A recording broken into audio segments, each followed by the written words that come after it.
this is a guide for Plants vs Zombies 70%.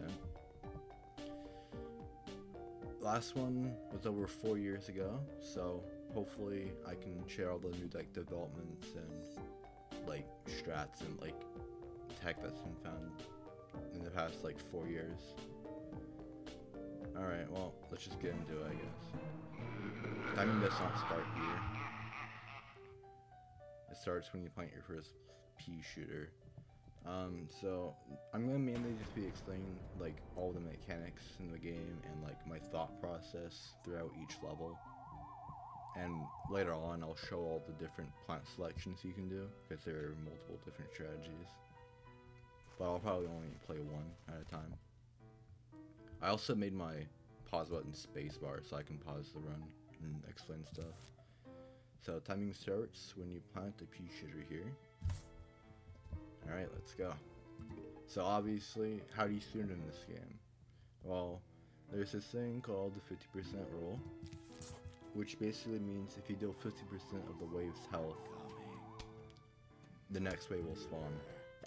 So you'd think like that means if I do 5 hits to a normal zombie, the next wave would spawn, but it's not how it works, because zombies have corpse HP, which counts towards the 50% rule. So it's actually 7 hits until you're guaranteed to get the roll. I say guaranteed to get the roll because it's not actually always 50%. It's a range between 35 and 50%. So it'll vary.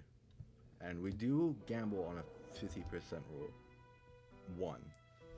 Later on. We'll get to there. We'll get to it. You can gamble on any 50% rule you want, really. But that's the basic thing about 50% rule. So we're at 1-2 now, which means sunflowers. Sunflowers are very important. You want to plant a lot of them. A lot more than you might think. Well, not on this level. We're only going to plant 4 here. But later levels, you'll see. So just planting 4 sunflowers, and then we're going to save for pea shooters. And that's basically it. It's bottom row. So zombies have variance. Like variance in their speed. You can see this guy's like probably medium speed, but if you watch this next guy, he's gonna be either, you can see he's considerably slower. So they can there's a pretty large range in their speeds. And that's important to look out for a lot of the time, because if a zombie's fast, you might need to like plant your firepower further back. Also another thing, sunflowers like range for when they spawn, their sun ranges. Like every like sun after the first one's only like a second range, but the first sunflower ranges from like 3 seconds to 12 seconds. So it's a pretty big difference, and it can be really annoying. The sun that falls from the sky also has a range. I don't know what it is, but it's pretty noticeable when you play the game more. Anyways, yeah, 1-2 is like basically just do what I did. Just plant a pea shooter when you see a zombie. Also, normally on wave 4, also, okay, I'll just go this wave. So, see the flag zombie spawns a lot earlier, so you want to plant the pea shooter where the other double zombie is. And if you don't get, if the flag zombie is alone, then that's just unlucky. Alright. I'm just not gonna. Alright, so previews. Let's see, 1, 2, 3, 4, 6. So, on this level, you can tell exactly how many cone heads you're gonna get. So,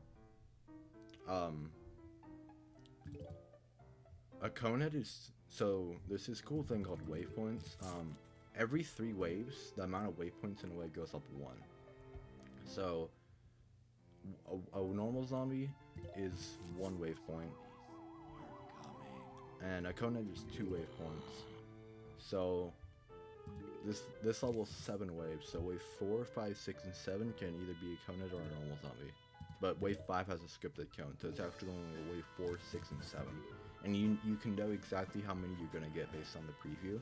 If it's 3 cones, you'll get max cones. If it's 1 cone, you'll get max normals outside of wave 5. Here I got 2 cone heads and 7 normal zombies, which means I will get 1 normal zombie wave. And if you get 2 cones, 8 normals, you'll get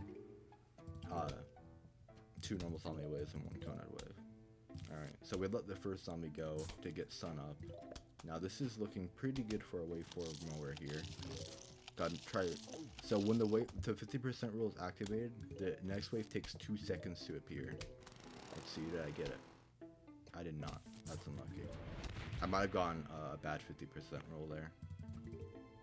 That's unfortunate. So when a mower activates, zombies can't spawn on that row for 2 waves. So since it activated wave 4, since the mower activated wave 4, I can't get spawns there until wave 7, which is the last wave before the huge wave. Also, on waves before a huge wave, you can't. What the hell? On waves before the huge wave, what the fuck? You can't. You have to do. The 50% rule doesn't matter. You have to do all the waves health, or you can get the auto school roll, which is if a wave goes for 25 to 31 seconds, the next wave will just spawn. Anyways, I just got a spawn so unlucky. This might be my new worst 1-3 ever. Huge news.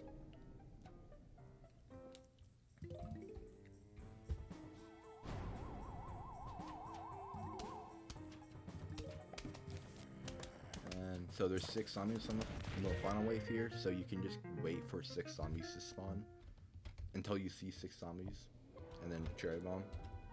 I'm just gonna make it nothing. See, so 2 cone heads. So 2 cone heads means I'm gonna get a good like 50-50 split between normal zombies and cone heads, like after wave 3. All right, now it's like the real game begins. So we're planting our sunflowers in the middle. There's no other shot here. If people try to tell you there is, they're wrong. Alright, so we spawn our sunflowers in the middle. If you get middle spawn, it's fine. You can just plant a pea shooter after 3 sunflowers. I'm actually glad I got that here, so I can actually show it off. This, yeah, if you were watching that sunflower, you could tell that was a really bad global cycle, or sunflower cycle. Normally you'd want to plant 4 sunflowers, like you'd want to plant the pea shooter column 5 and then plant sunflower 4th row, so you could wait to see where the next zombie spawns before placing your sunflowers, but I got really unlucky there. That's another thing. So if you want to know how many like how you know if a pea shooter is safe, if a pea shooter starts shooting a zombie and that zombie is 2 tiles in front, it will always kill. So if the pea shooter shot its pea and the zombie is here, it will die. But if it's like here, the pea shooter will probably die unless the zombie is extremely slow. All right, so yeah, we're just pea shootering here. So I'm gonna walnut this guy. Hopefully, I can hold this guy until the final wave. This is really good RNG here. On the final wave here, you want the optimal situation at the final wave here is what we call double manip, where 2 rows have manip and every single zombie can get killed by the cherry bomb. It's pretty rare to actually get that though, so just getting 1 is usually good enough. Anyways, you always want a cherry bomb by wave 6. If you basically can never get away with a cherry bomb later than wave 6. Alright, so wave 7, which means since another 3 waves have passed, the wave point counter is now up to 3. So now we can get this spawn. Alright, that's a pretty unlucky wave. And let's see here. I'm gonna try to stall top row here until wave 9 to maybe get more value. And I mean, I'm gonna really try to stall wave 9 until wave 9. It should be the rule. Alright, it was for nothing, but it was a good shot, right? Alright, this isn't very good, but I got double manip into the final wave, so I'll know the final wave will be good. And that's usually like one of the most important things.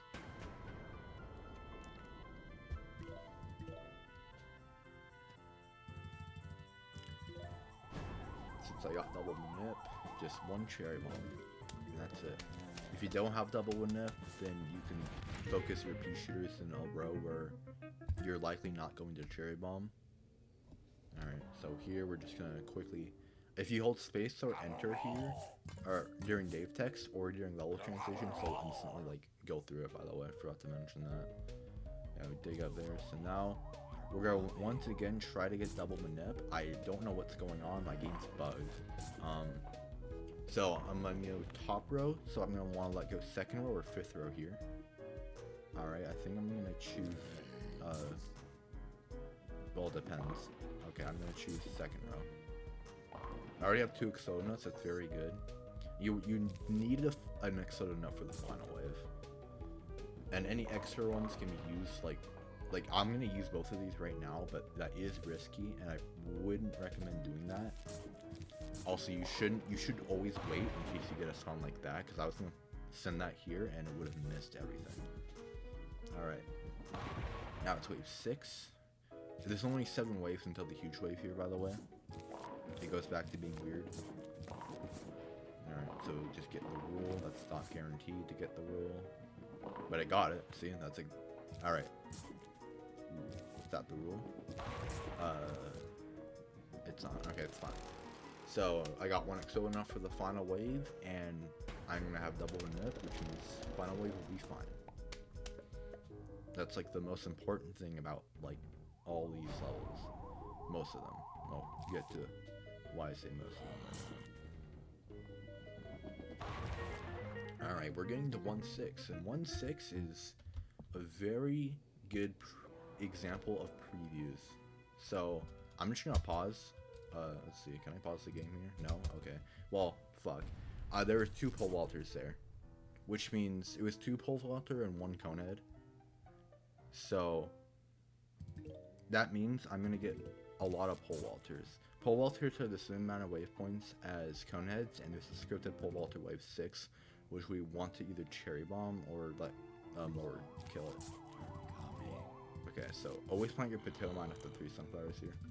So since I got 2 pole vaulters, that means I'm probably gonna get like 2 or 3 extra pole vaulters, and like 1 or 2 normal waves or a conehead. Like, yeah, like. So wave 4, wave 5, wave 7, wave 8, and wave 9. That's 5 waves. I'm predicting that at least 3 of those are going to be pole vaulters, and the other 2 is either going to be like regular zombies or coneheads. Alright, let's see here. Alright, he just goes into the mine. So since I know I'm going to get a lot of pole vaulters, what I'm going to do is... No, I'm not going to do that. After this potato mine, I'm going to plant all my potato mines in column 8. So I can potentially kill a pole vaulter, since if it's in column 9, the pole vaulter will just jump over it. Okay, this is really bad RNG. I'm just gonna... You could cherry this guy, but I want to save that cherry bomb for either a pole vaulter, like next wave, or the scripted pole vaulter. Let's see. Oh yeah, oh, I'm dumb. Wave 4 can't be a pole vaulter, by the way. I forgot to mention that. You can only get pole vaulters starting now. Okay, so this guy is really slow, so I know he won't make it to the, also, I forgot to place his column A. I made a mistake. I know that guy is slow and won't make it to the mower in time, so I use the sunflower to speed him up. Okay, well, me misplacing that potato mine didn't end up mattering, luckily. Alright, so this is almost definitely going to be a pole vaulter wave 9. There it is. Again, that was 2 extra pole vaulters, so a little less than what I thought, but it was going to be 2 or 3. I was pretty confident in that. Alright, let's see. I'm going to try and make him not jump. Nice. I mean, still slower. Oops. Okay, so if I was paying attention, I would have used a walnut on that guy, and let it go on the final wave, so it killed more zombies. So this is a good example. I'm cherry bombing here, so I need to make sure top row is safe, so I'm placing a potato mine up there. This guy's extremely slow. But he does. Alright, that's 1-6. It was a little slower than that, but because I paused. Alright, let's see the preview. It's 2 coneds and a decent amount of normal zombies. So that's like the most average preview you'll ever see it. So it's gonna be like a healthy mix of everything, basically. So we're gonna be doing what we always do, just let the first zombie go. See, is there anything I haven't explained? I'm trying to think. Any like waypoints? Anything else that's relevant? I can't think. I'm not sure. I'm sure it'll come up if I think about it more. So we're just gonna place sunflowers. I usually always stop at 6 before placing my pea shooter, but sometimes if you get like the 31-second auto scroll roll instead of like a 28 one, and the sun RNG was really good, I might place 7. Alright, I'm gonna wait. I wait here because of the potato mine cooldown. I want to make sure that potato mine will arm. I want to make sure that potato mine won't get eaten by the wave 3 zombie.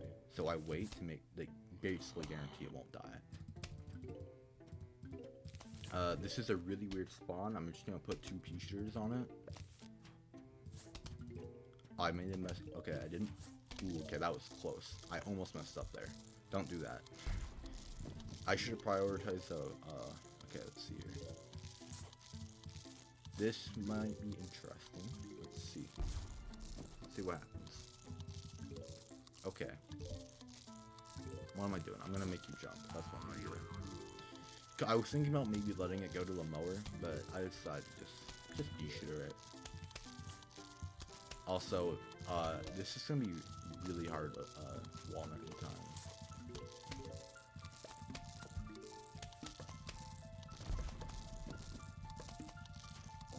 Alright, I got it. These spawns are strange, I would say. Alright, but this is good, because there's a good chance wave 9 zombie will spawn right here, and it'll just die. Let's see. Beautiful. This is actually a really good start. Also, I forgot my own advice and just forgot to place some flowers here. Well, not really, because they would have probably died. But this is really fast. A sub 240 with cherry bomb is always really good, and that's like a low 230. Placing my mine here since the mower gets activated, so that will have a chance of dying. Gonna use my cherry bomb wave 10 since there's a big cluster of zombies. Alright, I'm gonna make this guy jump. Alright, so we're in the second flag now. So the main thing about the second flag, just pea shooter should never be off cooldown, which means like it should never be like, you know, see how the sunflower I can place it? Like the sunflower, the pea shooter should always be recharging. Like as soon as you can place it, you should always place it. Alright, so starting when you can see 5 waypoints like this, you should try to send the Pawalter to the mower for final whip and nip. See this guy? I'm gonna send this guy to the mower by just letting him jump over my like firepower, and like you'll lose sun for doing it, but it's not that bad. Also, I should make sure you actually don't like that could have been bad. I'm gonna cherry bomb again because it's not after wave 16. This is like wave 15. That's another thing. You should always make sure it's like you know what wave it is. Like I just kind of have a feeling on what wave it always is, so I never count. But I do recommend counting. Like 17. This is 18. You know, making sure you don't forget.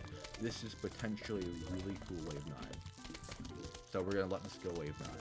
Let's see, do I kill anybody? Not really. Could have been a lot cooler. Really good level though.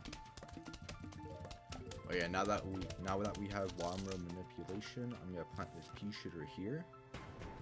I'm also gonna wait. The reason why I wait on that potato mine until like as the huge wave text appears, is because it gives the potato mine time to, or the zombies time to like stack up on the potato mine.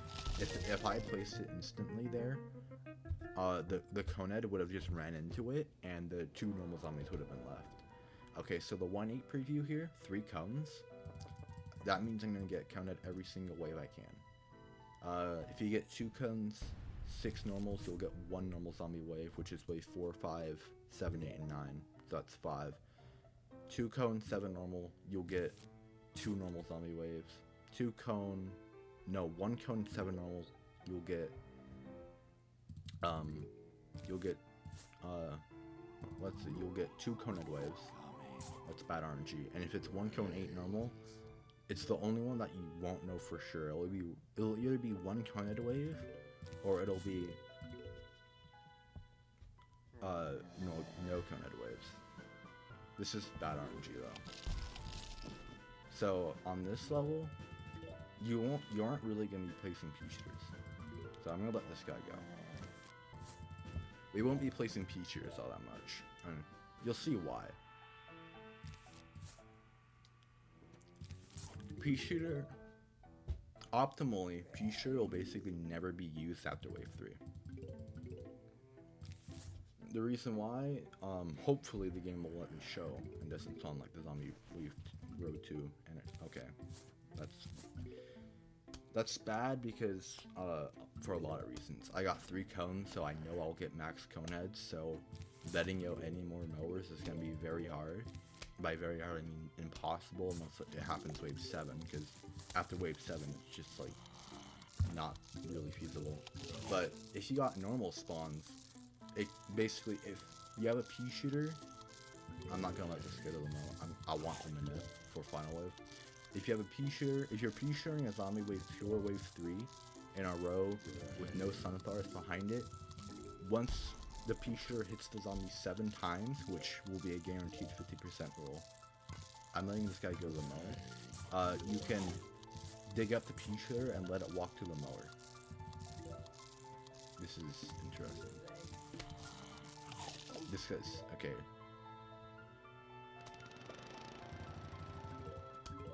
That's very nice. I was gonna let top row go to the mower, but it's kind of way too slow, so I'm gonna pea shooter it instead, and just hope I get 1 zombie either top or 4th row. Since the final wave has very little zombies, okay, that's unlucky. That's really unlucky. Yeah, this was really bad.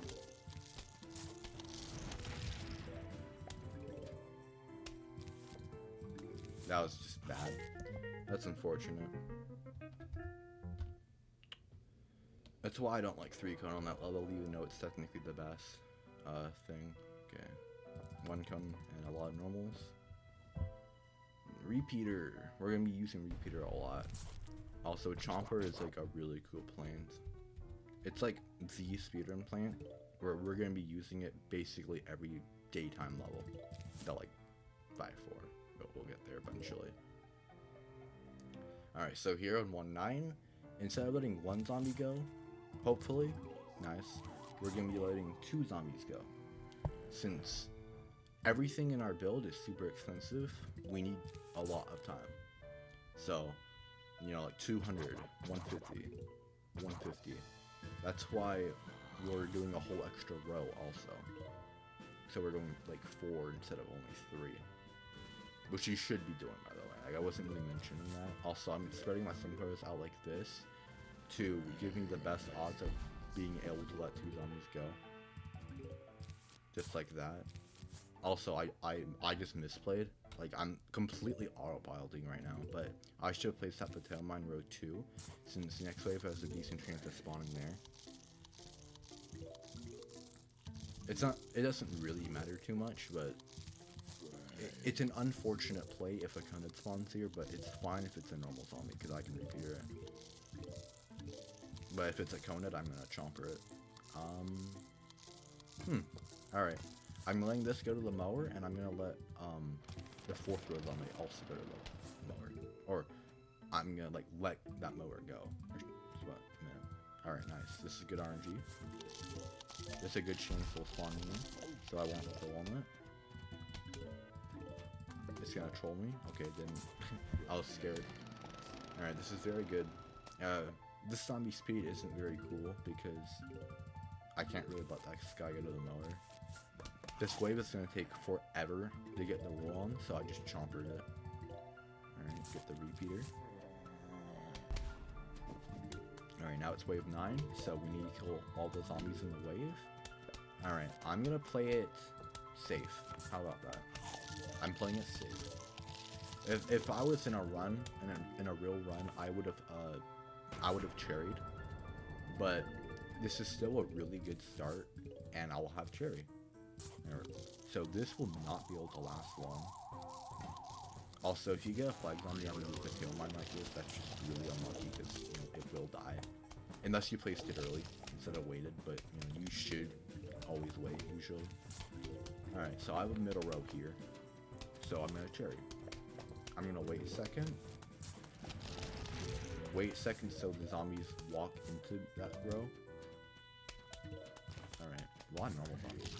Alright, so basically every wave from now on, you should just chomper. This guy will not arm in time, so I'm gonna chomper. I can tell by looking at the potato mine cooldown. You wouldn't, it's like something like that you just have to learn by playing the game. I could repeat it, but chompering is just faster. Let's see. Alright, let's play a little conservative. Like, every single row is getting hit by normal zombie, or a repeater, and that row. And that normal thing is dying by mine. Okay, we need I'm gonna send this pole wall to the mower. Just like on 1-7. Since there's still time to do that, barely.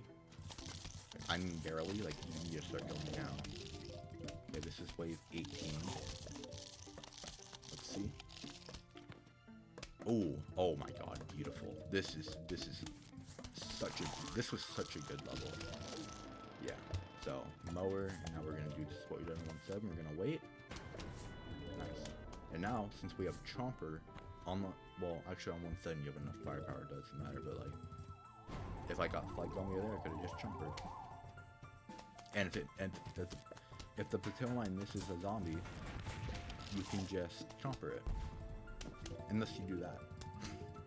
Whoops. Alright.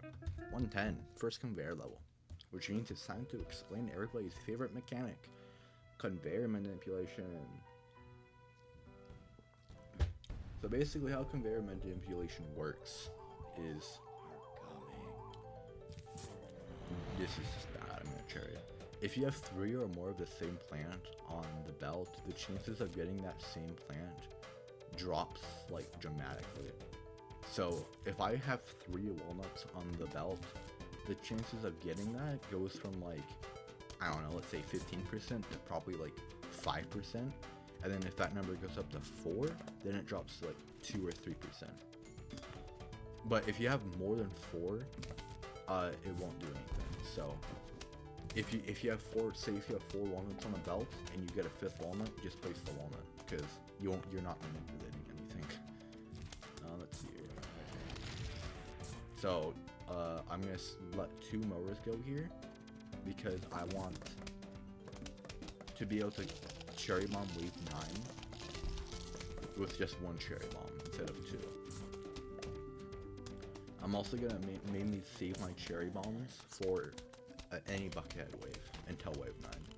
Also, so with manip, you should on this level you should only manipulate walnuts.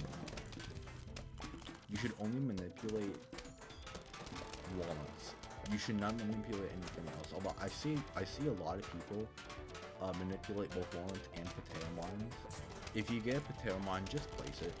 Like, because like it's a potential instant. Like it could potentially kill like a buckhead later on in the level and just get an instant roll over a cherry bomb.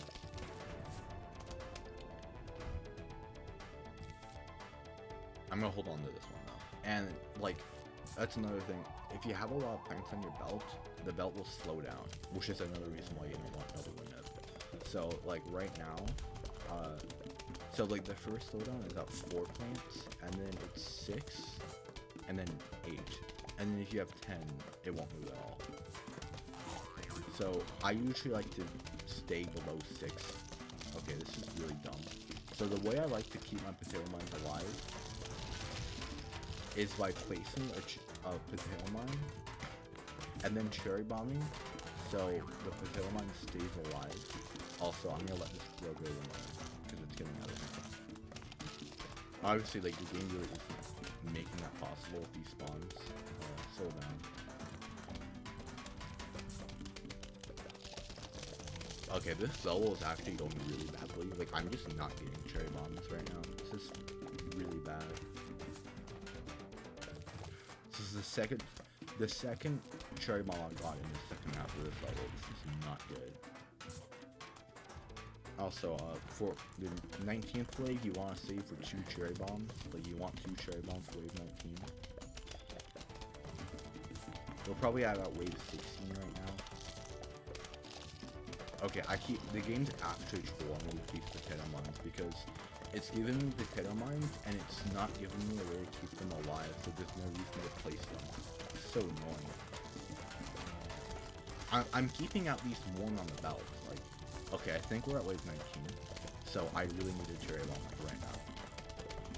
Just 1 cherry bomb would do the trick again. Or even a chomper would do the trick actually.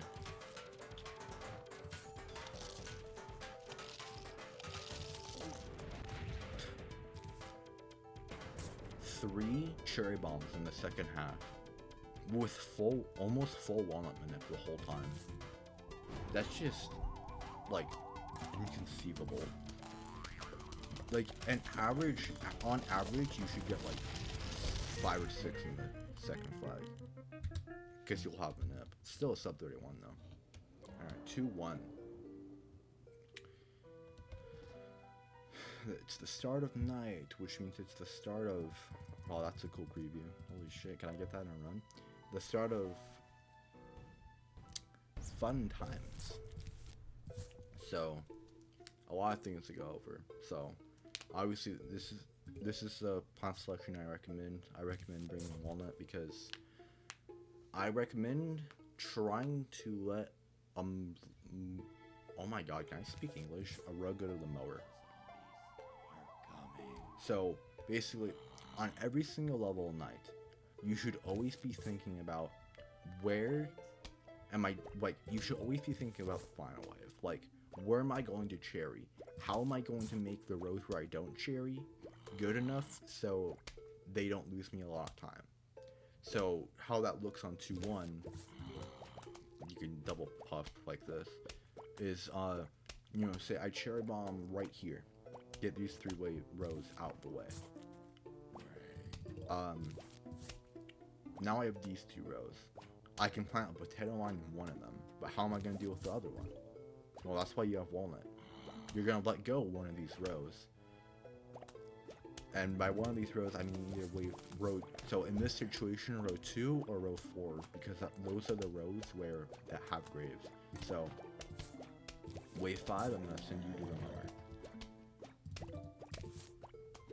Wave 6 has a scripted newspaper zombie here. I'm gonna focus my firepower on it. Alright, you can, once you plant 6 sunflowers, you don't need it anymore.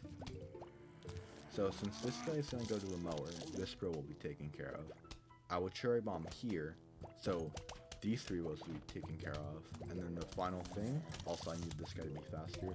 The final thing, potato mine bomb row. And if everything goes according to plan, which, you know, it honestly does, like, not that often, if I'm being honest, you'll get a nice, fast, clean final wave. God, I wish I could get this preview, like, in actual runs. I got 1 newspaper, 9 normals, so I got 0 extra newspaper zombies throughout the level. I was playing it like a beginner, so this is not a good time. Alright, now you can see another thing here, money. So, money is very important.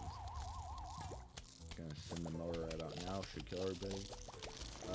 Money is important because later on we're going to be buying a lot of things.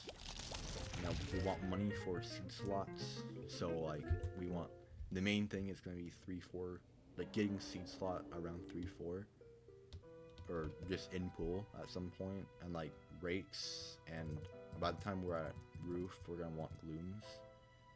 This is the plant select. This is, okay, instead of explaining that, let's just explain the level. So, this grave layout is really bad. Why is it really bad? Because I'm thinking about the final wave right now, and I'm thinking I can only kill 2 of the grave zombies with a cherry bomb. No matter where I cherry bomb, the maximum amount of zombies I can kill, the maximum amount of grave zombies I can kill is 2, which means there's gonna be 2 extra zombies somewhere, like in the 2 rows I don't cherry, which is really bad. You usually want at least 3. If you get a double spawn like this, just double puff. You could double puff like initially, but that's kind of more of an advanced strat that I don't feel like showing off. Since this is in column 8, there's only like 1 tile, so this will not win basically ever. It can, but it's super rare, so I need to reinforce it. Alright, coneheads. So the golden rule about coneheads with puffs: 3 puff shrooms, 2 puff shrooms will basically never kill, but 3 puff shrooms usually kills every time. So I had 3 total, so this guy almost definitely died. Now with newspaper zombies, 2 puff shrooms will kill, but the newspaper will eat the column 8. Okay, well, it was already damaged, so. But if it was full health, it would normally, if it was just 2 puffs, it would eat the puff shroom, but with 3 it wouldn't, so I usually like to place 3 on newspaper if I can. Alright, so yeah, we're planting up to 4 rows of sunflowers and sun shrooms. You should not be spending your sun on anything else besides just sun shrooms and sunflowers. This RNG is really cool. Well, you shouldn't until wave 9. Once we're at wave 9, you should cherry bomb with chomper. Like here, I'm just gonna chomper the conehead. I could cherry bomb, which is probably better because this newspaper, or not newspaper, this normal zombie isn't really getting damaged all that much. Alright, so like, this is like all the sun you really need, but I do recommend placing like 1 or 2 extra. Like, this really does help a lot.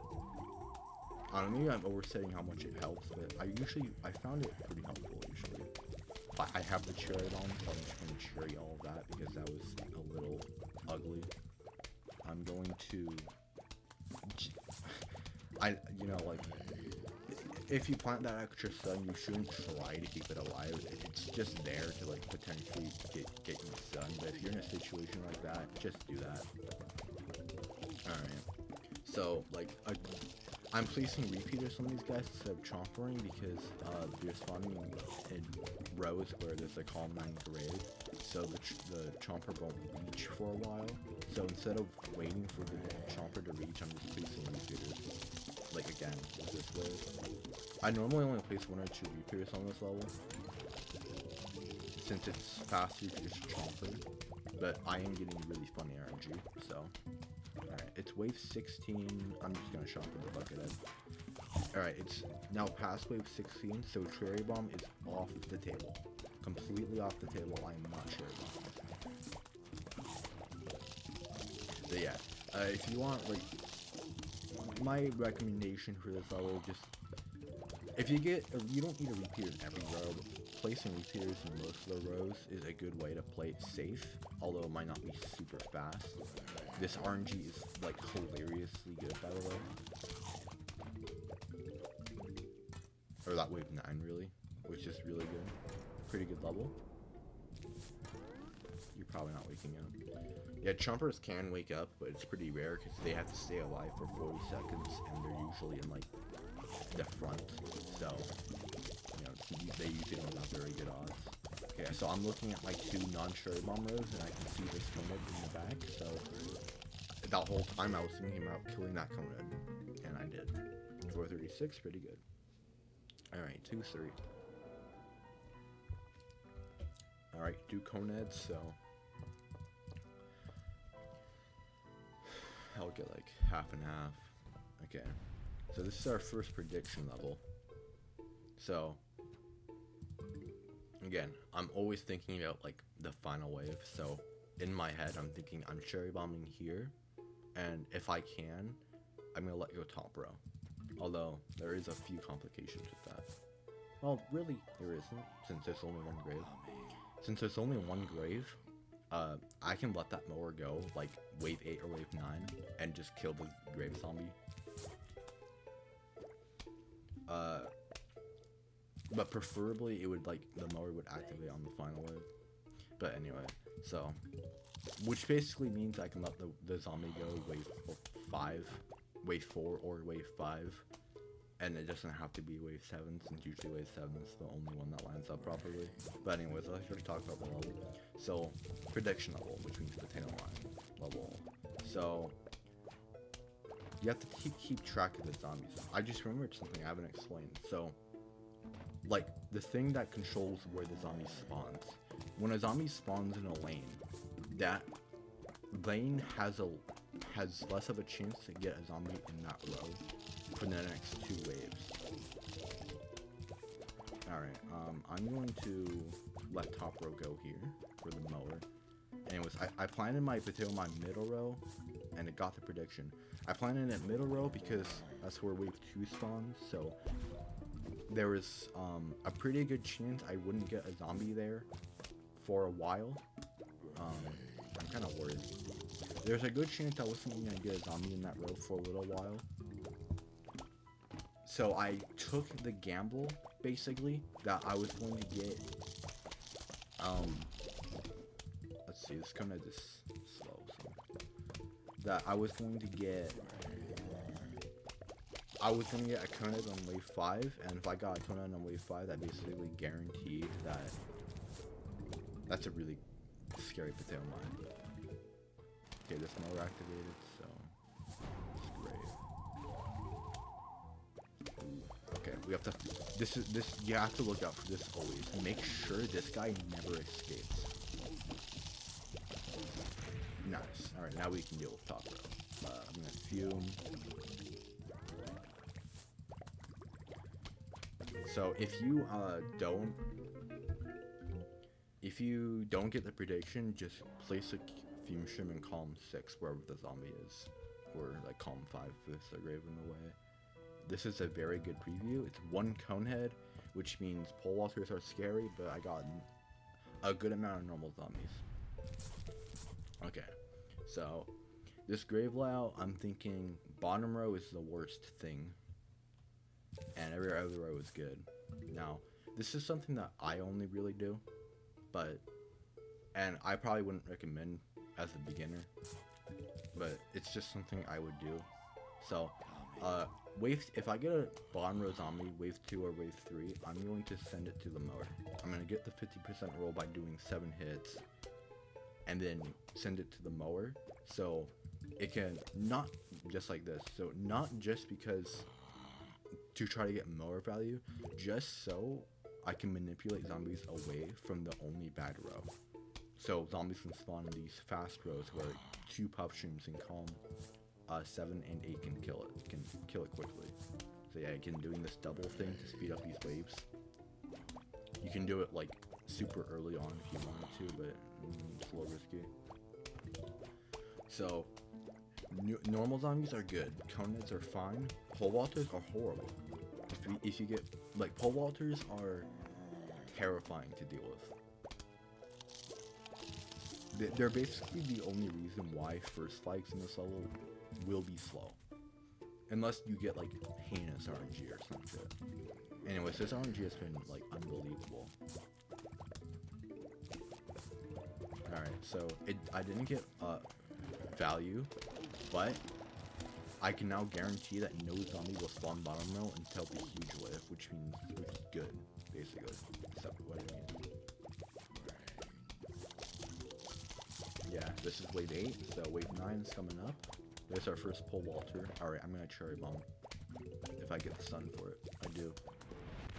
Oh my god. This is the fastest first like I've ever had. I'm gonna be completely honest. I've never had a first like faster. Okay, so right now I'm thinking, okay, I'm thinking do this so the pole vaulter jumps.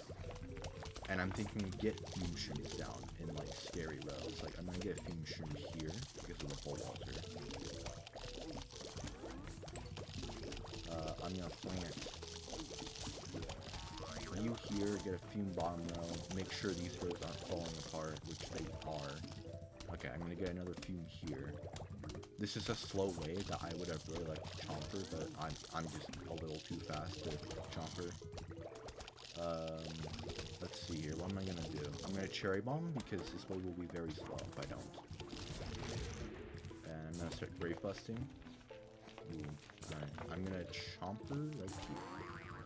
Alright, now I can hopefully start chompering some waves here.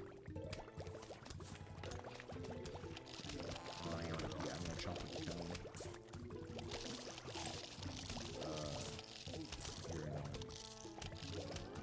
I'm going to chomper this indoor zombie because he's just really annoying.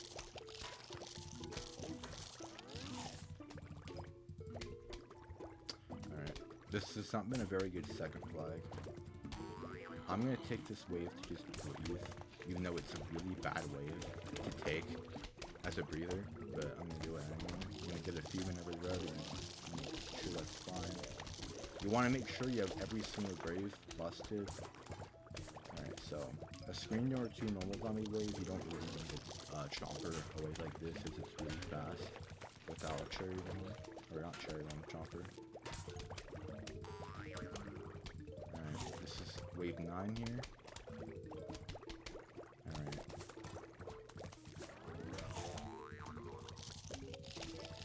Let's see what we're doing here. So again, now I'm thinking about the final wave again, so I'm gonna focus fume shrooms up in these two rows, get 2 fumes in each row. And now there will be 1 pole vaulter, 1 cone, and 1 screen door. Those are the zombies I'm looking for. So I got kind of unlucky here and got both the pole vaulter and the cone head in my non-cherry bomb lanes, so I'm focusing those. This is like almost a non-cherry bomb. Like cherry bomb barely even saved time. Okay. 2-5. It's literally nothing. Right, just make sure you close the almanac. Now we just sit here for 2.5 minutes.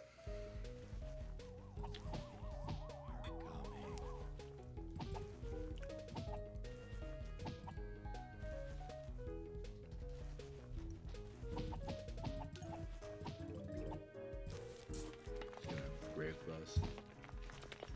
You should completely focus on grave busting to get as much money as possible.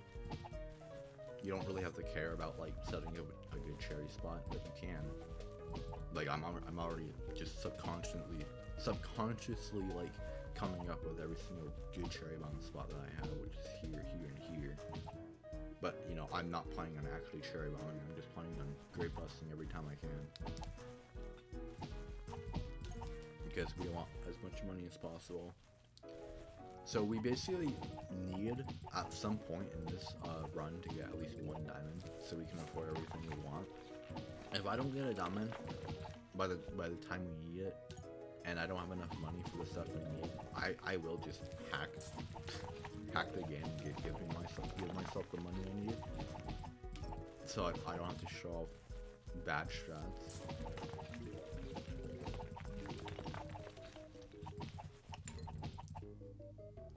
So if you do want to try to go fast on this level in Cherry Bomb, you should try to set up like a 3x3 square with the middle open. So right now I have this square here with 5 graves. So that's where I'm going to theoretically Cherry Bomb if I get bombarded with stun right at the end.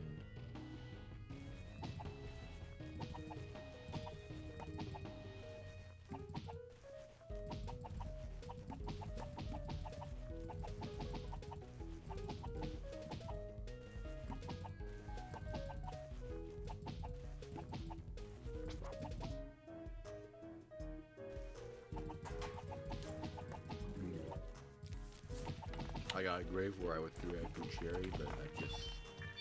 There we go, diamond. So I don't have to worry about cheating. Not like this run's gonna do shit. I don't know guys, you think so PB?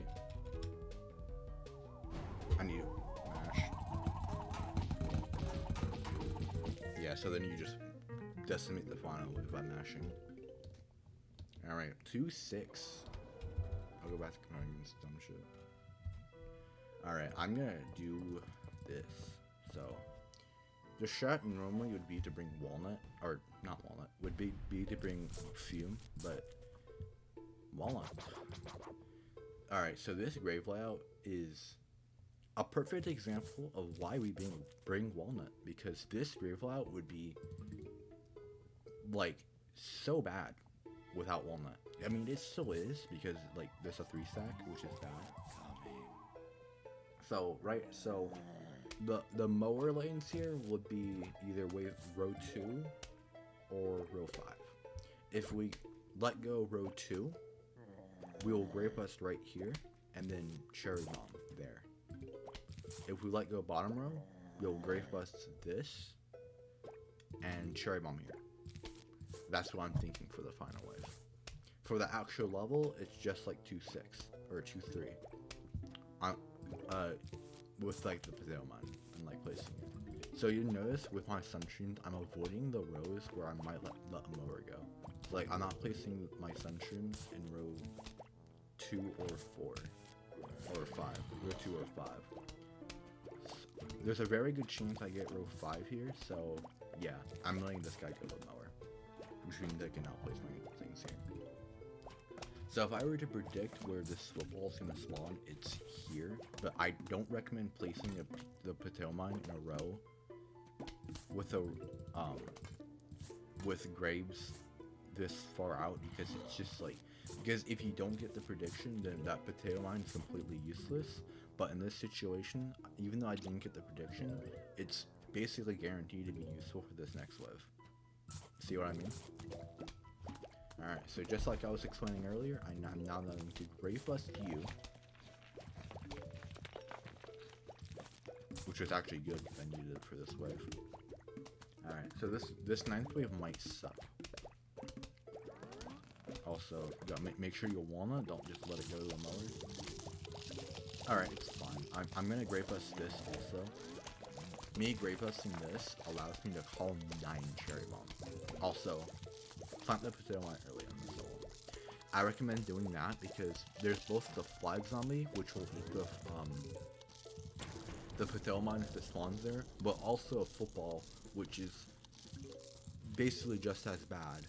Let's see. See? If I waited, this would be dead. Now there's just a normal behind it, so let's just do that. Let's let this go. Since I forgot to let this go, I'll just call me cherry. But I could have called 9 cherry bombs if I wanted to. Yeah, that level was only bad because the football spawned in the 3-stack row. Alright, 1-7. 1-7. I'm in the wrong timeline. 2-7. 3 coneheads, that's not good. Okay. Just like on 2-4, I see a 4-stack, I see a mower.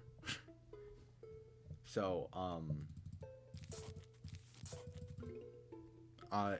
if I get the opportunity to, I'm just gonna let Topper go to the mower.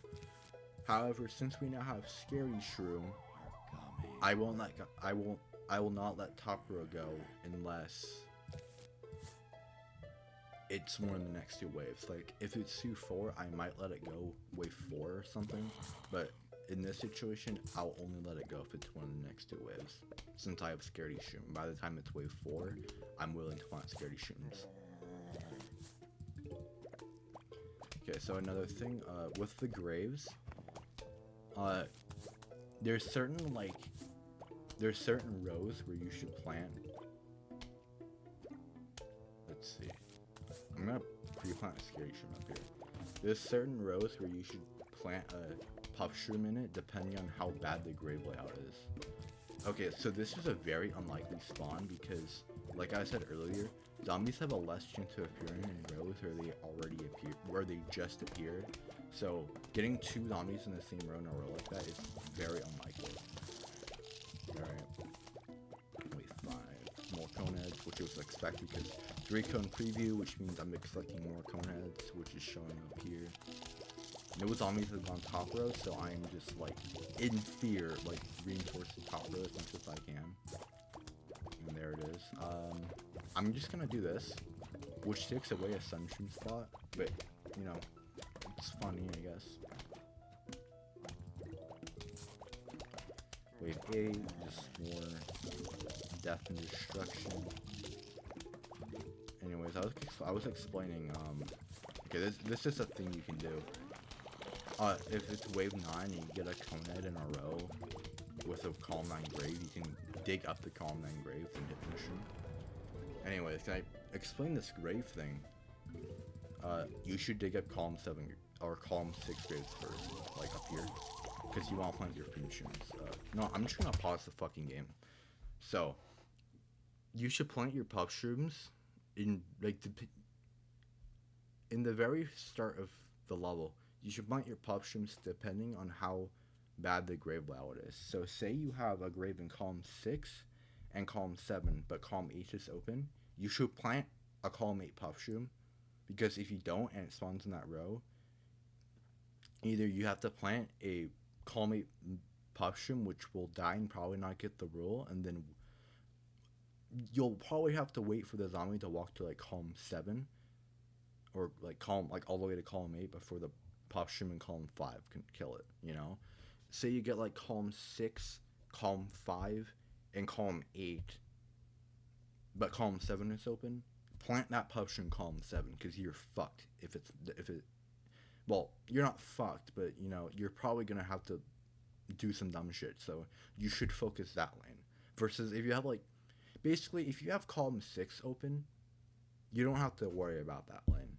But if column 6 isn't open, you should worry about that lane. That's basically the rule. Anyways, huge wave. So we want to dig up the column 6 graves first, because we want to plant fume shrooms in column 8.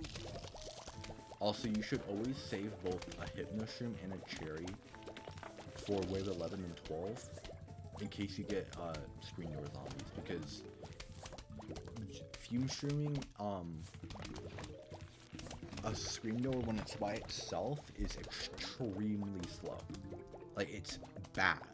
So yeah, I'm just gonna do that. I'm gonna column 8 here. Like, the main goal by the end of the level is to have every grave busted. I will fume top row.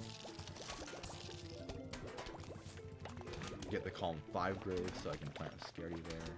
I'm gonna hypnoshroom you. You should not. The latest you can use a hypnoshroom is wave 15, because you can potentially get a wave 19 football zombie, which is an extremely good.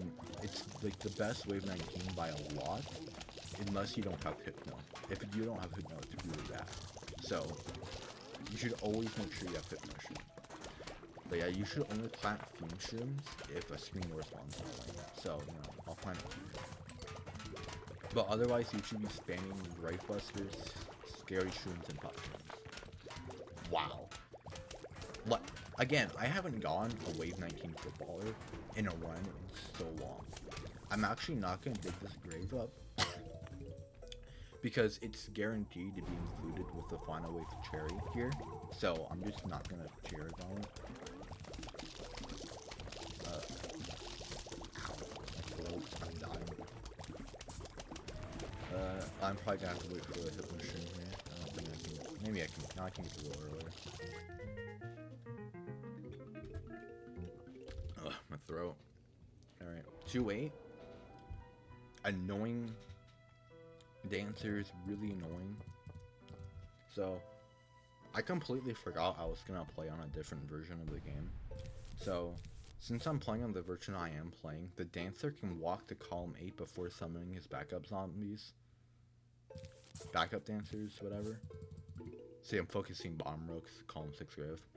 But, if you're playing on Game of the Year, which you probably are, he will not walk to column 8. So you have to plant a potato mine column 9 in order to kill the Dancer zombie. So what I recommend doing on this level, just place your potato mine as soon as wave 4 spawns in a row where you think a zombie will not spawn wave 5, but also preferably in column 9. So right here, I see a wave 3 zombie middle row. I already pre-decided in my head I'm placing my potato mine here. Also, I'm trying to think for the final wave here. Also, I forgot my own rule of like placing 2 puffs on this, so I'm kind of making it. Alright, well that's just unlucky. That's kind of unfortunate. Alright. You should do everything in your power to kill the dancer before he summons more backup zombies. Like, I mean do everything you can. Because if he summons more backup zombies, things are going to go downhill very fast. Okay. I don't really know what I'm doing here, I'm gonna be honest. Like, I can't stop this guy. So I'm gonna have to figure out what I'm doing about these graves.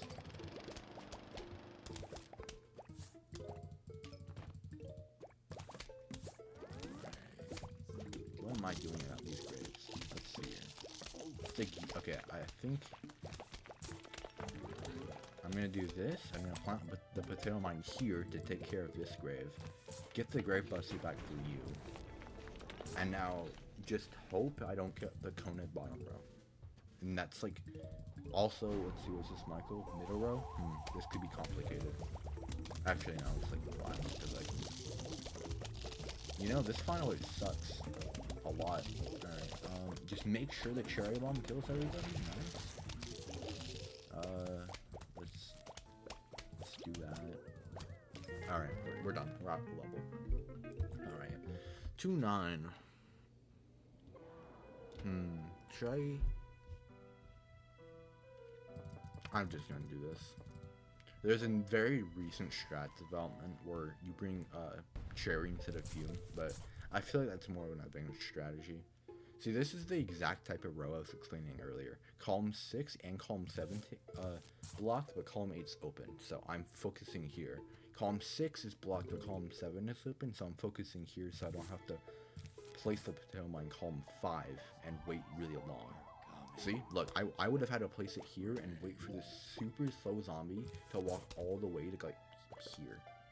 Also, this guy's so slow, this puffshroom's gonna win. This is a super rare case where a column 8 puffshroom solos. I'm placing this puffshroom column 5 so it does a lot of damage, and then this guy starts shooting. There's the rule. I think I got that rule in only 5 hits. The odds of getting it in 5 hits is like a 3 in 16. It's pretty rare. Alright, normal zombies. I need a scary shroom down here. Alright, so yeah. We got Gloom-shroom, which is a very, very good plant.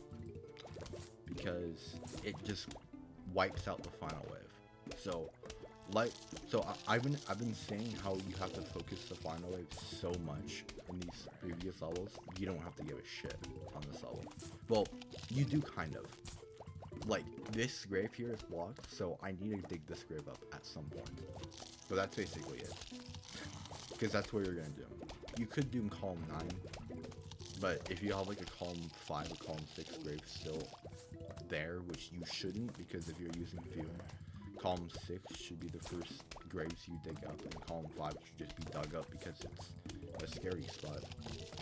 Alright, so let's see, it's wave 9. Okay, so I'm gonna do that, and then I'm gonna hit no shroom you. That guy's gonna get dispatched, and we're at the huge wave. But pretty good time too. Kinda wish I was using cherry bomb just to see if I get gold, because my gold is bad. I'm gonna grave bust. I'm gonna fume actually. I was gonna grave bust column 8, but dancer zombie. Early dancer zombie. So this guy is definitely gonna spawn backups. So this is that. Yeah, this is going. See, like if yeah, wave 11 screen door zombie, like you gotta make sure you have Hypno ready. And then if I get another one, we're gonna Doom-shroom. I don't though. You should have doomed anyway, honestly. Alright, that dancer was a good example of why you should try to make sure it doesn't spawn back up. I like to also focus on digging up Column 9 graves so I have more hit mushroom spots. Alright, I'm going to Doom, and then next wave use hit mushroom. I'm not using hit mushroom because it says almost. Now, unlike on 2.7 where you can get a bonus footballer, like I will face this wave 16. It won't be back instantly for wave 19, but it will be back eventually. Also, that killed a screen door zombie. So this is wave 18, so yeah, you can tell, like, it's not back, but it will be pretty quickly. This RNG is certainly interesting. This would have been an unbelievable level if I had, let's see, brought Cherry Bomb, because this is an instant like Cherry Bomb. I didn't even use it now, because you should make sure you don't accidentally, I didn't dig in this go up, that's funny. You should make sure you don't like accidentally hit mushroom like a cone in like column 8, because if you do, you could potentially, the dancer could potentially fight the cone off screen and then spawn its backup zombies off screen, and then you have to wait like 20 seconds for the backup dancers to walk on screen. It's really bad, so you should make sure you don't do that. Alright, 210. Boom.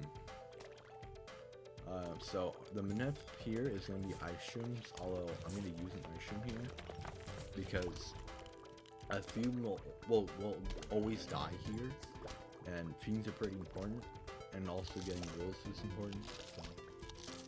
So what I do with my Grave Busters on this level is I make sure I have a fume spot in either column 5 or column 6 in every row, and then once I know I have a fume slot in all of those rows, I dig up column 9 so I can hit mushroom. So I don't have to like do that, what I just did there.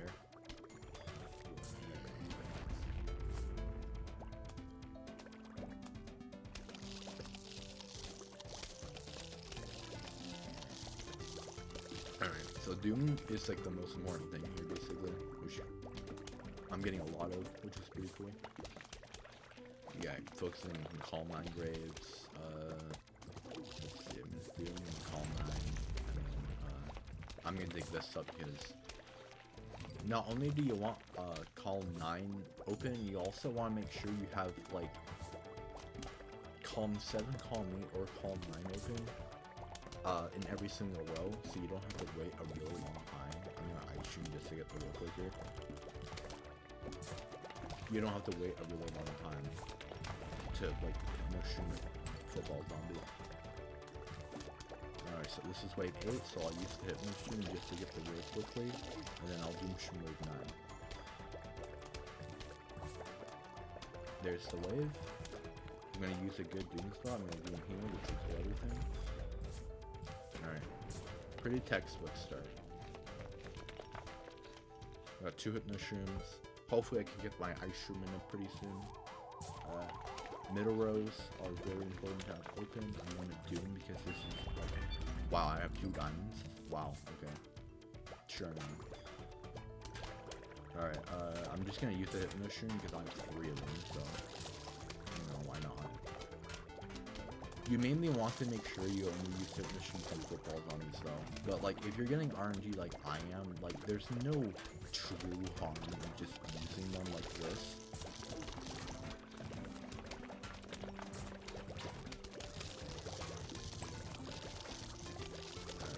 You also want to make sure these 4 back spots are open. I'm not going to do anything this way because this football zombie is taking care of a lot of the wave. I will Doom Hero because I have 3 Dooms on the world, and that was getting ugly. I'm going to Doom again here. We're probably at wave like 16 or 17 here. I'm going to hit my the dancer, which is something I actually don't do very often. Okay, this is probably 18. This is good. Next wave is 19. Alright, hopefully this guy just wins whenever he's fighting. I'm gonna doom this wave. We're okay. See these stancer zombies? They're gonna fuck me over potentially. Let's see. Are they gonna fuck me over? Yeah, they are. See this guy? Look how far back he is. I'm gonna have to wait so long for this guy to walk all the way on screen. If I didn't have to wait for this guy to walk, oh wait, he might be on screen. This would have been. Oh, there's another one. Even better, actually.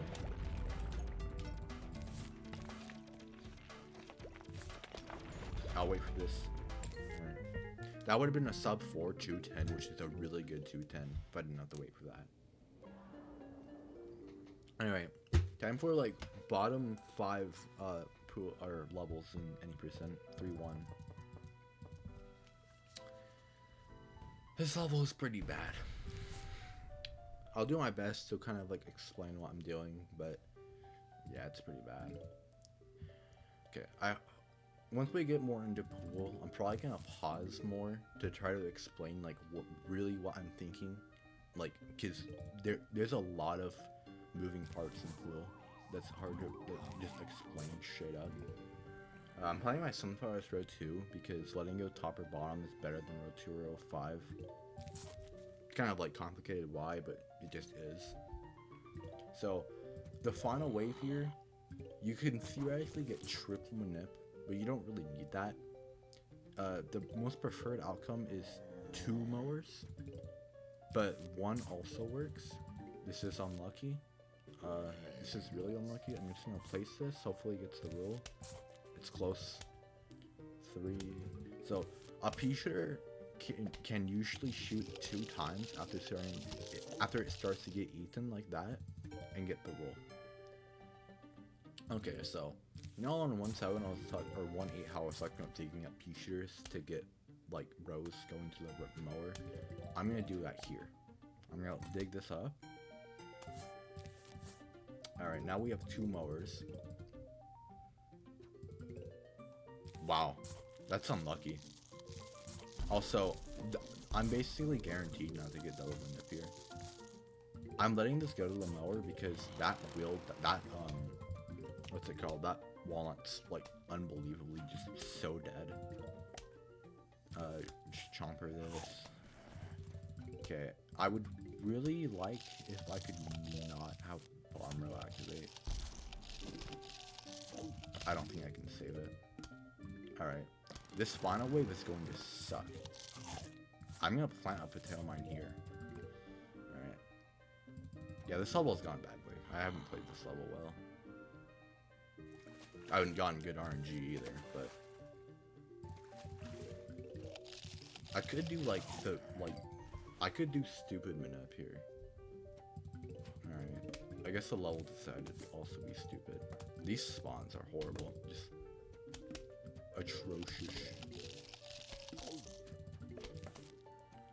Chomper. Yeah, this is why this level sucks. Like, I don't think I played the level perfectly, but basically all of that was just really bad RNG. One at this guy.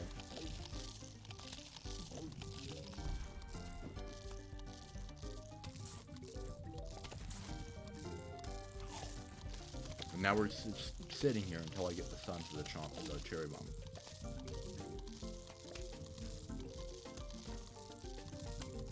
Cool.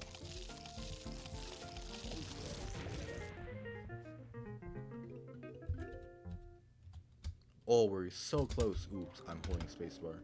So close to worst ever. Alright, 3-2 seed slot. That's super rare.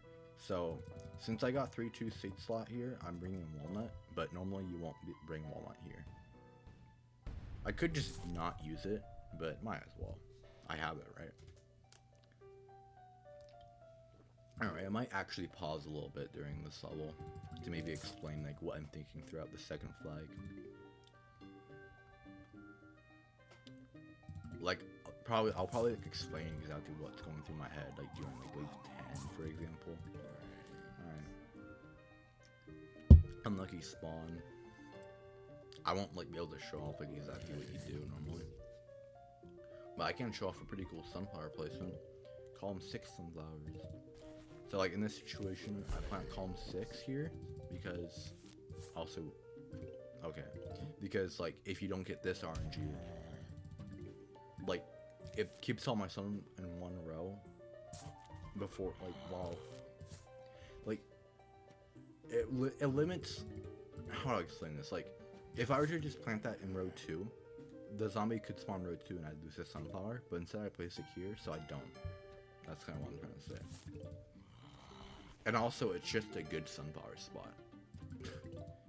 It's like, you only, like, you plant 4, 8, 12, 16, and then, like, 1 or 2 extra, usually. Like, why not have that 1 or 2 extra just be in column 6 instead of, like, in the pool where lily pads are pretty important. Alright, I'm gonna squash. At this point, I'm not gonna use 2 mowers. Yeah, not using 2 mowers. I guess if I got top row and 5th row, I might have done it, but at the same time at this point, I almost already have send to repeater twice anyway. Alright,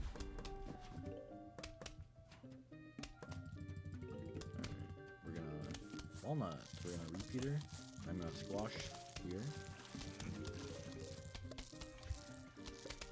I'm probably gonna have to like the bottom row. Yeah, that's the cone head. I'll play it safe and just repeater, but if you wanted to play it a little risky, you could easily chomper this guy instead. Alright, so right now what I'm thinking, I'm probably most likely going to cherry bomb right here, because the 2 rows that don't have repeaters that can have zombies spawn is here and here. So I'm thinking cherry bomb right here. Let's see the zombies.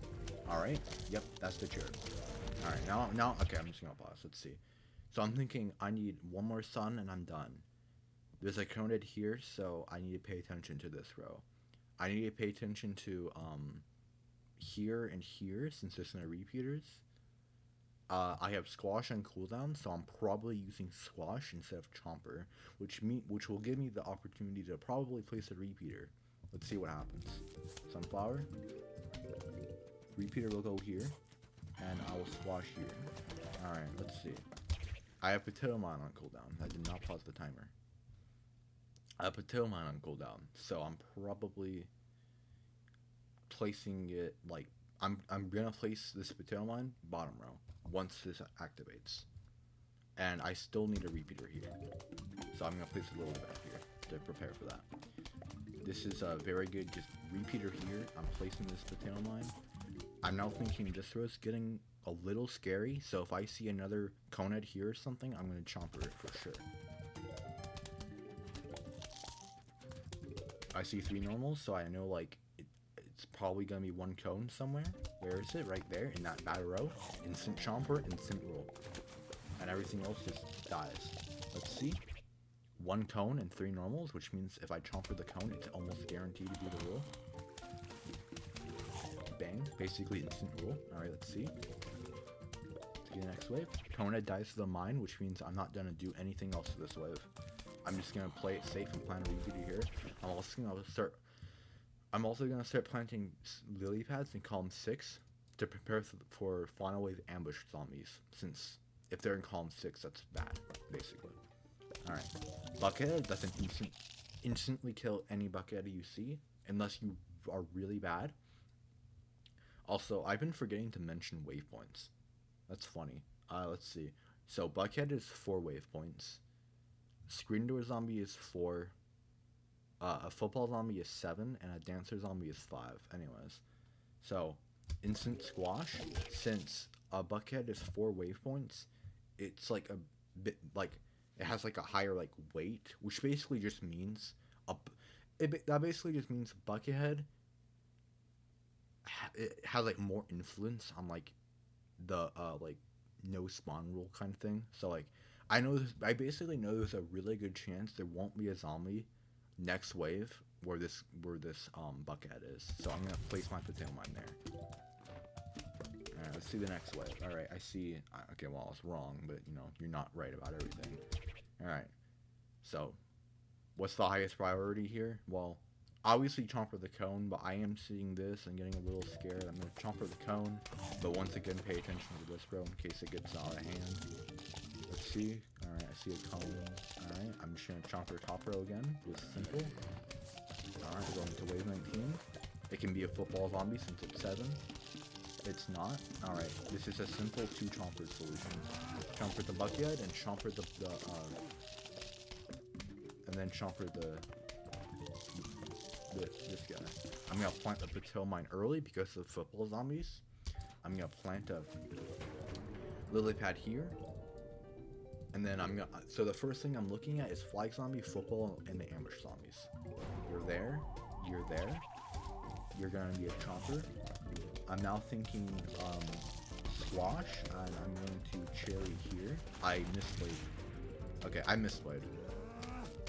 What I should have done, I should have chompered. No, I should have squashed bottom row and then cherry bombed row 4. That's what I should have done. That was a misplay. Alright, so yeah, that's kind of like what I'm thinking throughout 3-2. Alright, 3-3.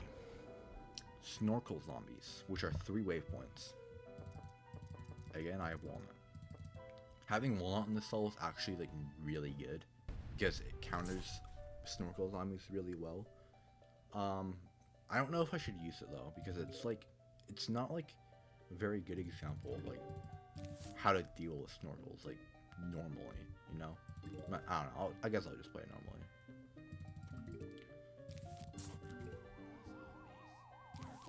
Again, game, can you? I swear, if I get this on 3-4 also, and it doesn't let me show, like, the correct way to play the first flag once, I swear to God, bro.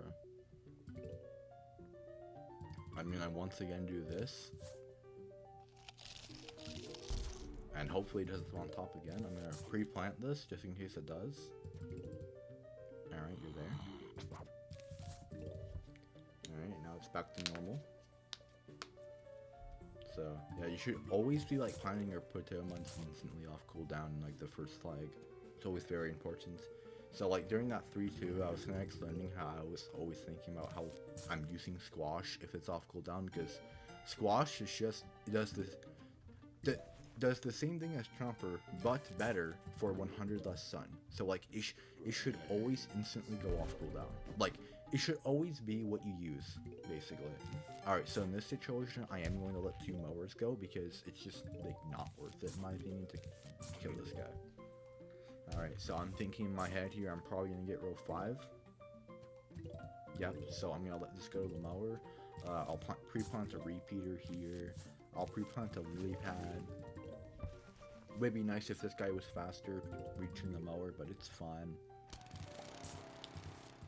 Alright, we're at wave 7 now. Let's see. Pool zombie pretty early. Just get that down, you know. I'm gonna plant this here because someone might be there wave 9. I'm gonna not do anything actually. So on this level, you should try to get pool repeaters down as quickly as you can. Am I gonna get bomb now? No. Wow. Okay, that's actually really good there. All right, let's see. So right now in my head, I have a cherry bomb. What are my non-repeater rows that are threatening? Top row and 5th row. So I can't get both of those with a cherry bomb. So that's dangerous. I have to keep that in mind. I also don't have squash. So yeah, I'm thinking like probably get a repeater in one of these 2 rows and then cherry bomb wherever else. Or save cherry bomb for wave 11 because it's a scripted snorkel zombie wave 11. And I don't have anything to kill that snorkel with since I just used squash. And also, I need 2 sunflowers down here. So that's what's going through my head right now. Okay, so I'm going to repeater here since that's where the flag zombies spawn. I'm gonna potato line here since that's where the that's where I have nip. And after seeing the top row and what this 3rd row looks like, I'm gonna cherry bomb because this is really bad. Alright, snorkel zombie, you're right there. Now look, just do this. So if you don't have walnut, you plant a sunflower instead, and one repeater versus a snorkel who is eating a full HP lily pad and sunflower, the snorkel will live with like 1 or 2 hits left. So it'll basically kill it, and then once the snorkel reaches the repeater, it'll die almost instantly. And that's how you deal with snorkel zombies. Just make sure you have a lily pad and sunflower on it. But since I got lucky, really lucky, I have walnut, so I can just walnut, and I'm not in any threat. But again, right now I'm thinking repeater here, repeater here. I have squash, so I'm probably using that next wave, unless it's like all normals or this potato mine kills somebody like a conehead, or actually it's anybody really. Let's see. Normal zombie. All right, I'm just gonna repeater top row. Play it safe. It's better to play. It's in my opinion, it's better to play it safe in the second flag until you have 6 repeaters, 1 in every lane, and then you can play it aggressive with chompers. All right, let's see. Also, another thing, you should always kill every single conehead that spawns in the pool. So say you get like conehead, normal zombie wave, chomper the conehead in the pool. Unless you like don't have a repeater in this lane, like on a lane with no repeaters should always take priority.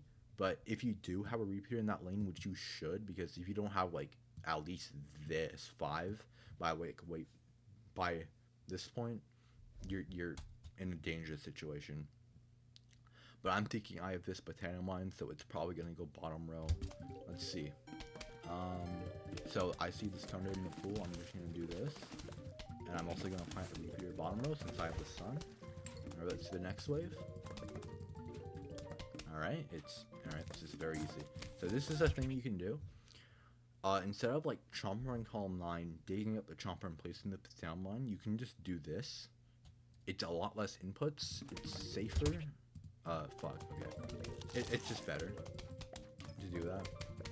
Alright, nice. Snorkel wave. So, the thing about snorkel waves, if you get a snorkel wave with a conehead, chomper the conehead and do that thing with the lily pad and sunflower. If you get a snorkel wave with normal zombies, chomper the snorkel zombie.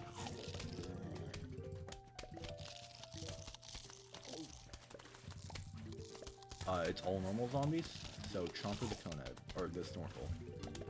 Alright, this next wave squashes back, so I'm gonna use it on you. I got this column 6 things. Let's see here. So I know what I just said about like focusing column or focusing pool coneheads, but if you get something like this where a conehead spawns behind a conehead like this, always chomper the conehead, or like chomper that conehead instead of the pool conehead. Alright, let's see this wave 9. Alright, we're gonna chomper you. We're gonna double repeater this so this normal zombie dies. And then we're gonna also chomper the conehead. Other conehead. Once I get the little bit of that. Just like that. I forgot to unpause the timer. Okay, I'm gonna sit here for a second so that timer goes up. I don't want to fake gold.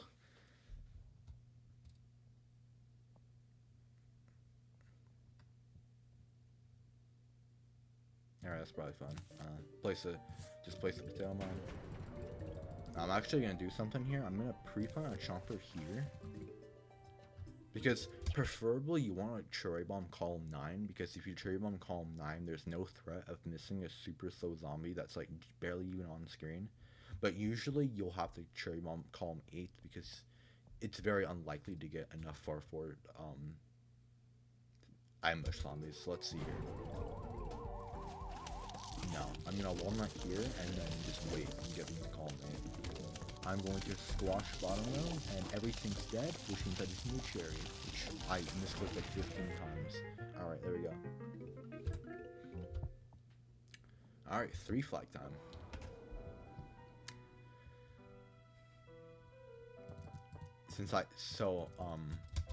Pause the timer.